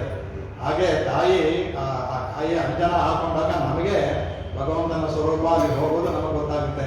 ಚೇತನರಿಗೆ ಅಂಜನೋಪಾದಿಯಾಗಿರೋದ್ರಿಂದಲೇ ತೋರಿಸೋದಕ್ಕೆ ನಾನು ನಿಮಗಿದ್ದೀನಿ. ಅಂಜನ ಕಣ್ಣಿಗೆ ತಂದು ಕೊಡುತ್ತೆ. ಆ ಥರ ಚೇತನಿಗೆ ತಂದು ಕೊಡುವಂತಹ ಇದು ನಾನು ನಿಮ್ಮನ್ನು ಕೊಡೋದಕ್ಕೋಸ್ಕರ ತಾಯಿ ಯಾಕೆ ಅಂಜನ ಇಟ್ಕೋತಲ್ಲ ಮೈ ಇಟ್ಟಿರೋದಂದರೆ ನಮ್ಮ ಚೇತನರಿಗೆ ಒಂದು ನೀವು ಬನ್ನಿ ನನ್ನ ಇದು ಮಾಡಿ ನಿಮಗೆ ತಂಪಾದ ಸ್ಥಳನ ತೋರಿಸ್ತೀನಿ, ನಿಮಗೆ ಭಗವಂತನ ತೋರಿಸ್ತೀನಿ ಅಂತ ಹೇಳ್ತಾರೆ ಅನ್ನೋದಕ್ಕೆ ಅದು ಹೇಳ್ತಾರೆ. ಅದಕ್ಕೆ ಇವ್ರು ಹೇಳ್ತಾರಂತೆ ಇದು ಅವಳು. ಆದರೆ ಅಲ್ಲಿ ಆಗ್ತಾ ಇರೋದೇ ಬೇರೆ. ಇವರು ತಿಳ್ಕೊಂಡಾಗ ಆಗ್ತಾ ಇಲ್ಲ. ಅಲ್ಲಿ ಏನಾಗ್ತಾ ಇದೆ ಅಂದರೆ ಈಗ ಇವಳಿಗೆ ಯಾವಾಗ ಪುರುಷಗಾರ ಪ್ರತಿ ಮಾಡ್ದೋ ಹೋಗಿ ಭಾಗ ತೆಗಿಬೇಕು ಅಂತ ಹೋಗ್ತಾಳಂತೆ. ಕೃಷ್ಣ ಬೇಡ ನಾನೇ ಭಾಗ ತೆಗಿಬೇಕು ಅಂತ ತಡಿತಾನಂತೆ. ಇವಳು ಇಲ್ಲ ನಾನು ಹೋಗ್ತೀನಿ ಕೃಷ್ಣ ಅನ್ನೋದು ಅವನು ತಡಿತಾನೆ. ಈಗ ಒಬ್ಬರು ತಡ್ಕೊಂಡಿದ್ದಾರೆ ಅವರ ಇವಳಿಗೆ ಗೊತ್ತಾಯ್ತು ಅಂದ್ರೆ ಅವಳು ಕಿಟಿಯಲ್ಲಿ ನೋಡ್ತಾಳಂತೆ. ಯಾಕೆಂದ್ರೆ ಕುತ್ತು ಬೆಳಗ್ಗೆ ಹೇಗೆ ಗೊತ್ತಾಗುತ್ತೆ. ಆ ಕಿಂಡಿ ಇರುತ್ತಲ್ಲ, ಆ ಕಿಂಡಿ ತೆಗೆದು ನೋಡ್ತಾಳೆ. ನೋಡಬಾರ್ದು ಶಾಸ್ತ್ರ ಹೇಳುತ್ತೆ. ಯಾರಾದ್ರೂ ಶಯನದಲ್ಲಿದ್ದರೆ ಅದು ನೋಡೋದಿದ್ದಾರೆ ದೋಷ ತಪ್ಪು ಕೂಡದು ಅಂತ ಶಾಸ್ತ್ರ ಹೇಳುತ್ತೆ. ಅದೇನು ಮಾಡಬಾರ್ದು, ಎಬ್ಸಲೂಬಾರ್ದು, ಅದು ನೋಡಿ ಅಂತ. ಅದೇ ಇವಳು ಕಿಂಡಿಯಲ್ಲಿ ನೋಡ್ತಾಳೆ, ಇವಳು ಇದು ನೋಡುವಾಗ ದೀಪ ಗಣತೆ ಇಳಿಬೋದು ನೋಡೋದು. ಇವಳೇನು ಅನ್ಬೇಕಂದ್ರೆ ನೋಡಿದ್ದು ಸುಳ್ಳಾಗ್ಬೋದು ಅಂತ ಹೇಳಿ ಇವಳ ಕಂಡದ್ದೆಲ್ಲ ನಿಜ. ಅವರು ಬರೋದಕ್ಕೆ ಒಬ್ಬರು ಪರಸ್ಪರ ಜಗಳ ಆಗ್ತಾ ಇದ್ದಾರೆ. ಇವಳಿಗೆ ಒಬ್ಬೊಬ್ಬರು ತಪ್ಪು ಆಲಿಂಗನ ಮಾಡಿಕೊಂಡು ಸುಖ ಅನುಭವಿಸ್ತಾ ಇದ್ದಾರೆ, ನಮ್ಮನ್ನ ಬಂದಿದ್ದಾರೆ ಅಂತ ಆಂದಾಳಿಗೆಗಳು. ಅದನ್ನು ಕೆಲವು ಸುಮಾರು ಬರಬೇಕು, ಮುಂದೆ ಇದನ್ನು ತಪ್ಪು ತಿಳ್ಕೊಂಡು ಅದನ್ನ ತಿಳ್ಕೊಂಡು ತಪ್ಪು ಅಂತ ಮುಂದಿನ ಭಾಷೆದಲ್ಲಿ ಹೇಳ್ತಾರೆ ಅದನ್ನ. ಹಾಗಾಗಿ ಅವರು ಆಗ ಕೃಷ್ಣ ನಾನು ಹೋಗ್ತಾ ಇದ್ದೀನಿ, ನಾನು ಹೋಗ್ತಾ ಇದ್ದೀನಿ ಅಂತ. ಅದಕ್ಕೆ ಹಾಗೆ ನೀವನ್ ಮಾಡಾಲನೆ ಎತ್ತರ ಹೋಗೋದು ಅಂದರೆ ಇಲ್ಲಿವರೆಗೂ ಅನುಭವಿಸಿದೆಯಮ್ಮ ನೀವು. ಈಗ ಆಯ್ತಾರೆ ನಾವು 18 ಭಾಷೆ ಬಂದ್ಬಿಟ್ಟು ಎತ್ತ ಬರ್ತಾರೆ, 18 ಭಾಷೆವರೆಗೂ ನೀನು ಅನುಭವಿಸ್ತಾನೇ ಇದೆಯಾ? ಈಗಲಾದ್ರೂ ನಾವು ಅನುಭವಿಸೋಣ ಬಿಡೋ ಬಂದ್ಬಿಟ್ಟು ಈಗ ಎತ್ತನೇ ಹೋದಂತು. ಇನ್ನು ಎಷ್ಟೊತ್ತು ತಾನೇ ನೀನು ಅವನಿಗೆ ನಿನ್ನ ಕಣ್ಣಿನಲ್ಲಿರುವ ಸೌಂದರ್ಯ, ನಿನ್ನ ವಾಸನೆ ಇರೋವರೆಗೂ ಅವನು ಇಡೋದಿಲ್ಲ. ಹಾಗಾಗಿ ನೀನು ನಮ್ಮ ಜೊತೆ ಬಂದು ಸೇರ್ಕೊಂಡ್ಬಿಡು. ದೂರ ಆದಾಗ ಅವನು ಕಮ್ಮಿ ಆಗ್ತಲ್ಲ, ಅವಾಗ ಹೇಳ್ತಾನೆ ಅಂದ್ಬಿಟ್ಟು ತುಳಿಯ ಒಟ್ಟಾಯ ಅಂದ್ಬಿಟ್ಟು ಅಂತ. ನಮಗೆ ನಿಮ್ಮ ಕಟಾಕ್ಷ ಸ್ವಲ್ಪ ತೆಗಿಬೇಕು, ಅವನ ಕಟಾಕ್ಷ ಅದು ದೊರೆಯುವ ಹಾಗೆ ಮಾಡೋದು. ಅದಕ್ಕೆ ನಿನ್ನನ್ನೇ ಉಪಾಯ ಬೋಧಿಯಾಗಿ ಬರೆಸ್ತೇವೆ. ಇವಾಗ ಕಳ್ಳನ್ನ ಹಿಡಿಯೋಕೆ ನೇಮಿಸ್ಬಿಟ್ಟ ಅಂದ್ರೆ ಆಗ ಅವ್ನಿಗೆ ಗೊತ್ತು ಎಲ್ಲ ಹೇಳ್ಬಿಟ್ಟು ಅವನಿಗೆ ಹಿಡಿತಾನೆ ಚೆನ್ನಾಗಿ. ಆದ್ರೆ ನೀನೇ ಅವ್ನಿಗೆ ಬೇಕಾದವಳು, ನಿನ್ನನ್ನೇ ನೇಮಿಸ್ಬಿಟ್ಟ ಅಂದ್ರೆ ನಿನಗಿಲ್ಲ ಅನ್ನಕ್ಕಾಗಲ್ಲ ಅವನು. ಹಾಗಾಗಿ ನಿನ್ನ ಉಪಾಯವಾಗಿ ವರ್ಣಿಸ್ತಾ ಇದ್ದೀವಿ. ಇಲ್ಲಿ ಹೇಳ್ತಾ ಇದ್ದಾರೆ, ಇದರಲ್ಲಿ ಭಗವಂತನ ವಕ್ತೃತ್ವ ವರ್ಣ ಅದನ್ನು ಇದು ತೋರಿಸುತ್ತೆ, ಮುಖ್ಯವಾಗಿ ವಕ್ತೃತ್ವ ವರ್ಣ ತೋರಿಸುತ್ತೆ. ಹಾಗಾಗಿ ನೀನು ಇದು ಬಾ ಇದು ಏನನ್ಕೊಂಡು ಅಂತ ಅದಲ್ಲೇ ಆಮೇಲೆ ಇನ್ನೊಂದು ಹೇಳ್ತಾರೆ ಕಡೆ ಇನ್ನೊಂದು ಶ್ಲೋಕದಲ್ಲಿ ಶ್ಲೋಕ ಹೇಳಿದರು. ಈ ಶ್ಲೋಕದಲ್ಲಿ ಭತ್ತನ ಕಣ್ಣಿನ ಇವನು ಎತ್ತನೆ ತೂಲೆ ಒಟ್ಟಾಗ ಎತ್ತ ಬಿರುವಾತ ಇಲ್ಲ ಅದನ್ನ ಹೇಳಿದ ಅದಕ್ಕೆ ಇಷ್ಟು ಆದರೂ ಇದು ತತ್ವ ಹೇಳಬೇಕು. ಇನ್ನೂ ನೀವು ಬಿಡುವಷ್ಟೇ ಕಾಣಿಸ್ತಾ ಇಲ್ವಲ್ಲ ತತ್ವವನ್ನು ತಿಳ್ಕೊಂಡ ತತ್ವಂ ಏನ್ ತತ್ವ ಅಂತಂದ್ರೆ ಭಗವಂತ ಎಲ್ಲರಿಗೂ ಬೇಕಾದವನು, ಅವನು ಎಲ್ಲರಿಗೂ ಇದೊಂದ್ಬಿಟ್ಟು ಅವನಿಗೆ ವೈಷಮ್ಯ ನೈರ್ಗಣ್ಯ ಇಲ್ಲ, ಒಬ್ಬರ ಹತ್ರನೇ ಇರಬೇಕು ಅಂತಿಲ್ಲ. ಇದು ಅವನ ತತ್ವ. ಅದಲ್ಲದೆ ಅವನು ಹಿಂದೆನೇ ಹೇಳಿದಾನೆ, ಎಲ್ಲರೂ ಯಾರು ನನ್ನನ್ನು ಬಂದು ಹೊರಿಸ್ತಾರೋ ಅವ್ರಿಗೆ ಉಪಾಯ ನಾನು ಹೇಳ್ತೇನೆ ಅಂದ್ಬಿಟ್ಟು ಅಂತ ಗೀತೆಯಲ್ಲೂ ಹೇಳಿದ್ದಾನೆ, ಹಿಂದೆಯಲ್ಲೂ ಹೇಳಿದ್ದಾನೆ. ಆ ಎರಡು ತತ್ವಕ್ಕೂ ವಿರೋಧ. ನಾವು ಕರೆದು ನೀವು ಬರೋದ ಇದ್ರೆ ಅದು ವಿರೋಧ ಆಗುತ್ತೆ. ಯಾರ್ಯಾರಿಗೋ ಎಲ್ಲೆಲ್ಲೋ ಇದ್ದದ್ದು, ಎಲ್ಲೋ ಇದ್ದ ಭೂಮಂಡಲದಲ್ಲಿ ಇದ್ದದ್ದು ಅಲ್ಲಿ ಹೋಗಿ ಒಂದು ಗಜ ಕೂಗುದು ಅಲ್ಲಿಂದ ಓಡ್ಬಂದು ಕಾಪಾಡ್ತಿದೀಯಾ? ನಾವೇ ನಿನ್ನ ಮನೆ ಬಾಗಿಲು ಬಂದ್ರು ಎದ್ದು ಬರ್ತಾ ಇಲ್ವಲ್ಲ ನೀನು? ಇದು ನಿನ್ನ ತತ್ವ ಹೊಂದುತ್ತಾ ಇದೋ ತಾಯಿಗೂ ಇಬ್ರಿಗೂ. ಇಲ್ಲಿ ಭಗವಂತನಿಗೆ ಹೇಳ್ಬೇಕು, ಅದಕ್ಕೆ ತಾಯಿ ಮೂಲಕ ಹೇಳ್ತಾರೆ ಇದು ನಿನ್ನ ತತ್ವನ ಇವಾಗ ನೀನೇ ಹೇಳಿದೆ. ನೀನು ಸಗದೇವ ಪದ್ಮನ ಹೇಳಿದೆ, ಅಹಂ ಸ್ಮರಾಮಿ ಭಕ್ತಂ ಅಂತ ಹೇಳಿದೆ. ಎರಡೂ ನೀನು ಹೇಳಿದ ವಿಷಯ ಯಾವುದೂ ಮಾಡ್ತಾ ಇಲ್ಲ. ಇದು ನಿನ್ನ ಸ್ವರೂಪಕ್ಕೆ ವಿರುದ್ಧವಾದದ್ದು ತತ್ವವನ್ನು ಅನ್ಬಿಟ್ಟು ಅದಕ್ಕೆ ಇನ್ನೊಂದು ಅದ್ಭುತವಾಗಿ ಇದು ಹೇಳ್ತಾರೆ ಮಾತಾಡಿ ತತ್ವಂ ಅಂತ ಹೇಳ್ತಾರ. ತತ್ವಂ ತತ್ವಮಸಿ ಇದೆಲ್ಲ ಚಾಂದ್ರವರ್ಷಲ್ಲಿ ತತೆ ಅಂದ್ರೆ ಬ್ರಹ್ಮ, ತ್ವಂ ಅಂದ್ರೆ ಜೀವಾತ್ಮ. ಇದರಲ್ಲಿ ಹೇಳ್ತಾರೆ ತತ್ವಮನ್ನ ಅಂದ್ರೆ ತತ್ವಮಸಿ ಅನ್ನೋದ್ರೆ ಅವರು ಮಾಡೋ ವ್ಯಾಖ್ಯಾನ ಬ್ರಹ್ಮನೇ ಜೀವಾತ್ಮನೇ ಬ್ರಹ್ಮ ಅಂದ್ಬಿಟ್ಟು. ತತ್ವಮನ್ನೇ ಅದಲ್ಲ, ನೀ ತತ್ವಮಸಿ ಅದಲ್ಲ. ನೀನು ನಾವು ಬೇರೆ, ನೀನು ಬೇರೆ. ಆದ್ರೆ ಬಿಡಿಸಲಾರದ ಬೇರೆನೆ, ಆದ್ರೆ ನಿನ್ನನ್ನು ಬಿಡಿಸಕ್ಕಾಗಲ್ಲ. ಅದು ತತ್ವಮಸಿ ಅಲ್ಲ. ನಾನೇ ಆಗಿದ್ದೀನಿ ನೀನೇ ಆಗಿದ್ದೀನಿ ಅಂತ ಹೇಳ್ಬೇಡ. ನಾವು ಬೇರೆ, ನೀನು ಬೇರೆ. ನನಗೆ ನಿನ್ನ ಬೇಕು. ನೀನು ನಾನೇ ಅಂತ ಅವ್ರು ಹೇಳ್ತಾರಲ್ಲ, ಅದೇ ಆ ಥರ ಹೇಳ್ತಾನೆ. ಆಗ ಯಾಕೆ ಅನ್ಕೋಬೇಕು? ನಾನು ಒಂದೇ ತಾನೇ ತತ್ವಮಸಿ ವ್ಯಾಖ್ಯಾನ ಮಾಡೋದು. ತತ್ವಮಸಿ ಅದು ನೀನೇ ಆಗಿದ್ದೀಯಾ ಅಂದ್ಬಿಟ್ಟು ಅದ್ವೈತವಾಗಿ ಮಹಾವಾಕ್ಯಗಳು ಅದೊಂದು. ಅಹಂ ಬ್ರಹ್ಮಾಸ್ಮಿ, ತತ್ವಮಸಿ ಇವೆಲ್ಲ ಬಹಳ ಅವರು 4 ಸರ್ವಂ ಕಲ್ವಿದಂ ಬ್ರಹ್ಮ ಎಲ್ಲವೂ ಅವರು 4 ಮಹಾವಾಕ್ಯಗಳು. ಅದನ್ನ ಹೇಳ್ತಾರೆ. ಆ ತತ್ವವನ್ನು ಹೇಳೋದಕ್ಕೆ ಅದಕ್ಕೆ ತಗದೇ ಇರೋದನ್ನ ಇದೇ ಬಹಳ ಮುಖ್ಯವಾದದ್ದು ತಿಳ್ಕೊಳ್ಳೋದು. ತಗದೇ ಇರೋರು ಎಂಬ ಇದು ತಿಳ್ಕೊ. ನೀನು ನಾವು ಜೀವಾತ್ಮ ಬೇರೆ, ನೀನು ಬೇರೆ. ಅದನ್ನ ತಿಳಿದೇ ಇರೋದಿಲ್ಲ. ನಿಮ್ಮನ್ನ ಬಿಟ್ಟಿಲ್ಲದ ಒಂದಾಗಿದ್ದೀವಿ. ಹಾಗಾಗಿ ನಮಗೆ ನೀನು ಇದನ್ನು ಕೊಡುವ ಜ್ಯೋತಿರ್ವಿದ್ಯೆ. ಇದರಲ್ಲಿ ಬ್ರಹ್ಮೋಪಾಸನೆ ಜ್ಯೋತಿರ್ವಿದ್ಯೆ ಸುತ್ತುಗಳಕ್ಕಿರೋದ್ರಿಂದ ಜ್ಯೋತಿರ್ವಿದ್ಯೆ ಎಂದು ಚಾಂದೋಪನಿಷತ್ತಲ್ಲಿ 3ನೇ ಅಧ್ಯಾಯದಲ್ಲಿ ಬರುವಂತಹದ್ದು. ಅದರಲ್ಲಿ ಈ 4 ಭಾಷೆಗಳು ಬಂದು ಉದ್ಗೀತ ಉಪಾಸನೆ, ಅದು ಮುಂದಿನ ಭಾಷೆ ಕೇಳ್ಕೊಳ್ಳೋಣ. ಅದಕ್ಕೆ ಇಲ್ಲಿ ಜ್ಯೋತಿ ಬ್ರಹ್ಮೋಪಾಸನೆ ಹೇಳ್ತೇವೆ. अतः परो दिवो ज्योतिर्दीप्यते विश्वतः पृष्ठेषु सर्वतः पृष्ठेषु अनुत्तमेषु लोकेष्विदं वावदद्यदिदम् अस्मिन्नन्ततः पुरुषो ज्योतिः तस्यैषा दृष्टिः यत्त तदस्मिन् शरीरे सर्गस्पर्शे नोष्णिमानं विजानाति तस्यैषा श्रुतिः यत्तैतत् कर्णावपि गृह्य निनदमिव नदतुः विवाग्नेरिव ज्वलतः उपशुनोति तदेतदृष्टञ्च श्रुतञ्च इत्युपासीत चक्षुष्यः श्रुतो भवति एवं वेद ಅನ್ನೋದು ಇಲ್ಲಿ ಜ್ಯೋತಿರ್ಬ್ರಹ್ಮೋಪಾಸನೆ ಹೇಳ್ತದಕ್ಕೆ ಯಾರನ್ನ ನೀವು ಬ್ರಹ್ಮೋಪಾಸನೆ ಮಾಡೋಕ್ಕೆ ನೋಡಿ ಜ್ಯೋತಿ ಹೇಗೆ ಕೊಂಡಾಡುತ್ತೆ ಕುತ್ತಿ ಹುಡಕ್ಕೆ ಅನ್ನೋದಕ್ಕೆ ಯಾರನ್ನ ಉಪಾಸನೆ ಮಾಡಬೇಕು ಜ್ಯೋತಿನ ಕಡೆ ಯಾರನ್ನ ಉಪಾಸನೆ ಮಾಡಬೇಕು ಪರೋದಿವೋ ಜ್ಯೋತಿ ಪರ ದಿವದಲ್ಲಿರೋ ಜ್ಯೋತಿ ಇದ್ದಾನ ಅವನು ಯಾವ ಜ್ಯೋತಿ ಯಾರೋ ಜ್ಯೋತಿ ದೀಪ್ಯತೆ ಅದಕ್ಕೆ ಇದು ಆಶ್ಚರ್ಯ ಏನು ಅಂತಂದ್ರೆ ಈ ದೀಪ್ಯತೆ ಅನ್ನೋದು ಜ್ಯೋತಿ ಅಂತು ಸೂರ್ಯನ ಕಿರಣ ಸೂರ್ಯ ಭಗವಂತ ಸೂರ್ಯನ ಕಿರಣ ತಾಯಿ ಜ್ಯೋತಿ ಭಗವಂತ ದೀಪ್ಯತೆ ಲಕ್ಷ್ಮಿ ಶಂಕರಾಚಾರ್ಯರು ಮಾಡೋದು ವ್ಯಾಖ್ಯಾನ ರಾಮಾಚಾರ್ಯ ಮಾಡುವ ಅದ್ಭುತವಾಗಿ ಮಾಡಿದ್ದಾರೆ ಜ್ಯೋತಿರ್ ದೀಪ್ಯತೆ ಅದರಲ್ಲಿ ಹೇಗೆ ಜ್ಯೋತಿಯನ್ನ ಪ್ರಭೆಯನ್ನು ಬಿಡಿಸಕ್ಕಾಗಲ್ಲ ಹೇಳ್ತಾನೆ ಅದಕ್ಕೆ ಹೇಳ್ತಾನೆ ನನಗೂ ಸೀತೆಗೂ ಹೇಳ್ತಾರೆ ಜ್ಯೋತಿ ಪ್ರಭೆ ಜ್ಯೋತಿ ಅಂತ ನಾನು ಅಂತ ಆ ಥರ ಅದು ಎಲ್ಲಿದೆ ಅಂತ ವಿಶ್ವದ ಪೃಷ್ಠೇಶು ವಿಶ್ವಕ್ಕಿಂತ ಆಚೆ ಇದೆ ಅಂತ ಅದು ಕಡೆಗೆ ಹೇಳ್ತಾ ಮೇಲೆ ಸರ್ವದ ಪೃಷ್ಠ ಯಾಕೆಂದ್ರೆ ಈ ಭಗವಂತ ಅನೇಕ ಇದನ್ನು ಸೃಷ್ಟಿ ಮಾಡ್ತಾನೆ ಇರ್ತಾನೆ ಒಂದು ಸಾಂಸಾರಿಕ ಲೋಕ ಮಾಡಿದ ಆಮೇಲೆ ಇದೆಲ್ಲ ಇನ್ನೇನು ಮಾಡ್ತಾನೋ ಅದಕ್ಕೆ ಶ್ರುತಿ ಏನು ಮಾಡ್ತಾರೋ ಸರ್ವದ ಪೃಷ್ಠೇಶು ಇನ್ನು ಯಾವ ಕಾಲಕ್ಕೆ ಏನು ಮಾಡೋ ಅದಕ್ಕಿಂತ ಆಚೆ ಇರೋದು ತಗೊಂಡು ಹೇಳ್ಬಿಟ್ಟು ಅಲ್ಲಿ ಇದು ಅನುತ್ತಮೇಶು ಉತ್ತಮಕ್ಕೂ ಉತ್ತಮ ಅನುತ್ತಮವಾದದ್ದು ಅಲ್ಲಿ ಲೋಕೇಶು ಅಲ್ಲಿರುವಂಥ ಇದಂ ಭಾವ ತದ್ಯದಿದಂ ಅದೇ ಅಸ್ಮಿನ್ನತ ಅವನು ಆ ಭಗವಂತ ಪುರುಷೇ ಜ್ಯೋತಿ ಅವನು ಆ ಮನಸ್ಸ ಜ್ಯೋತಿ ಇದ್ದಾನೆ ಇಲ್ಲಿ ನಮ್ಮ ಹೊರಗಡೆ ಇದ್ದಾನೆ ಅವನ್ನ ನಾವು ತಸ್ಯೈಷಾ ದೃಷ್ಟಿ ಅವನನ್ನ ನೋಡ್ಬೇಕಂತೆ ಹೇಗೆ ನೋಡೋಕ್ಕಾಗುತ್ತೆ ಅಂತಂದ್ರೆ ಯತ್ತೈದಸ್ಮಿನ್ ಶರೀರೆ ಅವನ ನಾವು ಹೇಗೆ ಅವನ ಹೇಳ್ತಾ ಅಂದ್ರೆ ಅವನ ಒಳಗಡೆ ಇದ್ದಾನೆ ಅಂತ ಈ ಚಾಂದೋಗ್ಯದಲ್ಲಿ ಅನೇಕ ಈ ಮಾಡರ್ನ್ ತರ ಗೊತ್ತಿ ಕೊಡುತ್ತೆ ಪ್ರೂಫ್ ಅಂತೆಲ್ಲ ಕೊಡ್ತಾರೆ ಅದಕ್ಕೆ ಭಗವಂತ ಇದಾನ ಹೇಗೆ ಗೊತ್ತಾಗ್ತದೆ ಭಗವಂತ ಇದಾನ ನಮ್ಮ ಶರೀರದಲ್ಲಿ ಅಂತ ಹೇಳ್ತಂತೆ ಅಸ್ಮನ್ ಶರೀರೇ ಸ್ವರ್ಗೆ ಉಷ್ಣಮಾನ ವಿಜಾನಾತಿ ನಮ್ಮ ಹುಟ್ಟದೆ ಮನಲ್ಲಿ ದೇಹದಲ್ಲಿ ಉಷ್ಣ ಗೊತ್ತಾಗುತ್ತಲ್ಲ ಹೇಗೆ ಉಷ್ಣ ಬರುತ್ತೆ ದೇಹಕ್ಕೆ ಆ ಭಗವಂತ ಒಳಗಡೆ ಇರೋಂಥ ಉಷ್ಣ ಬರುತ್ತೆ ವಿಜಾನಾತಿ ಅದು ತಸ್ಯೈಷಾ ಶ್ರುತಿ ಅದು ಕೇಳುತ್ತಂತೆ ಭಗವಾನ್ ಅದು ಹೇಗೆ ಕೇಳುತ್ತೆ ಅಂತಂದ್ರೆ ಅದು ಕೇಳುತ್ತೆ ಎತ್ತೈತತೆ ಕರ್ಣಂ ಅಭಿಗೃಹ್ಯ ನಿಮ್ಮ ಪ್ರಯತ್ನ ಮಾಡ್ಕೊಂಡ್ರೆ ಎರಡು ಕೈನು ಸುತ್ತಿ ಹೇಳುತ್ತೆ ಎರಡು ಕೈನು ಮುಚ್ಕೊಳ್ಳಿ ಆವಾಗ ನಿನದನಿವ ನದತುಹು ಆ ಅಗ್ನಿ ಗಾಳಿ ಉಳಿಯುತ್ತಲ್ಲ ಆ ಥರ ನಿಮಗೆ ಶಬ್ದ ಕೇಳುತ್ತೆ ನಿಮಗೆ ಅದೇ ಕಾರಣ ಭಗವಂತ ಇದ್ದಾನಕ್ಕೆ ಅದೇ ನಿಮಗೆ ಪ್ರೂಫ್ ಅಂತ ಇರುತ್ತೆ ಅದರಿಂದ ನದತುಹು ಅಗ್ನೇರಿವ ಜ್ವಲತಃ ಉಪಶನೋತಿ ಅಗ್ನಿ ಹೋದು ಕೇಳುತ್ತೆ ಕಿವಿನಲ್ಲಿ ಏನ್ಬಿಡು ಅಂತ ಅದರಲ್ಲಿ ಇದರಲ್ಲಿ ಅಂದ್ರೆ ಅವ ಕಾಣದಿಲ್ವಲ್ಲ ಅದು ಅಂತಂದ್ರೆ ಅದಕ್ಕೆ ಶಂಕರಾಚಾರ್ಯರು ಹೇಳ್ತಾರೆ ಇದಕ್ಕೆ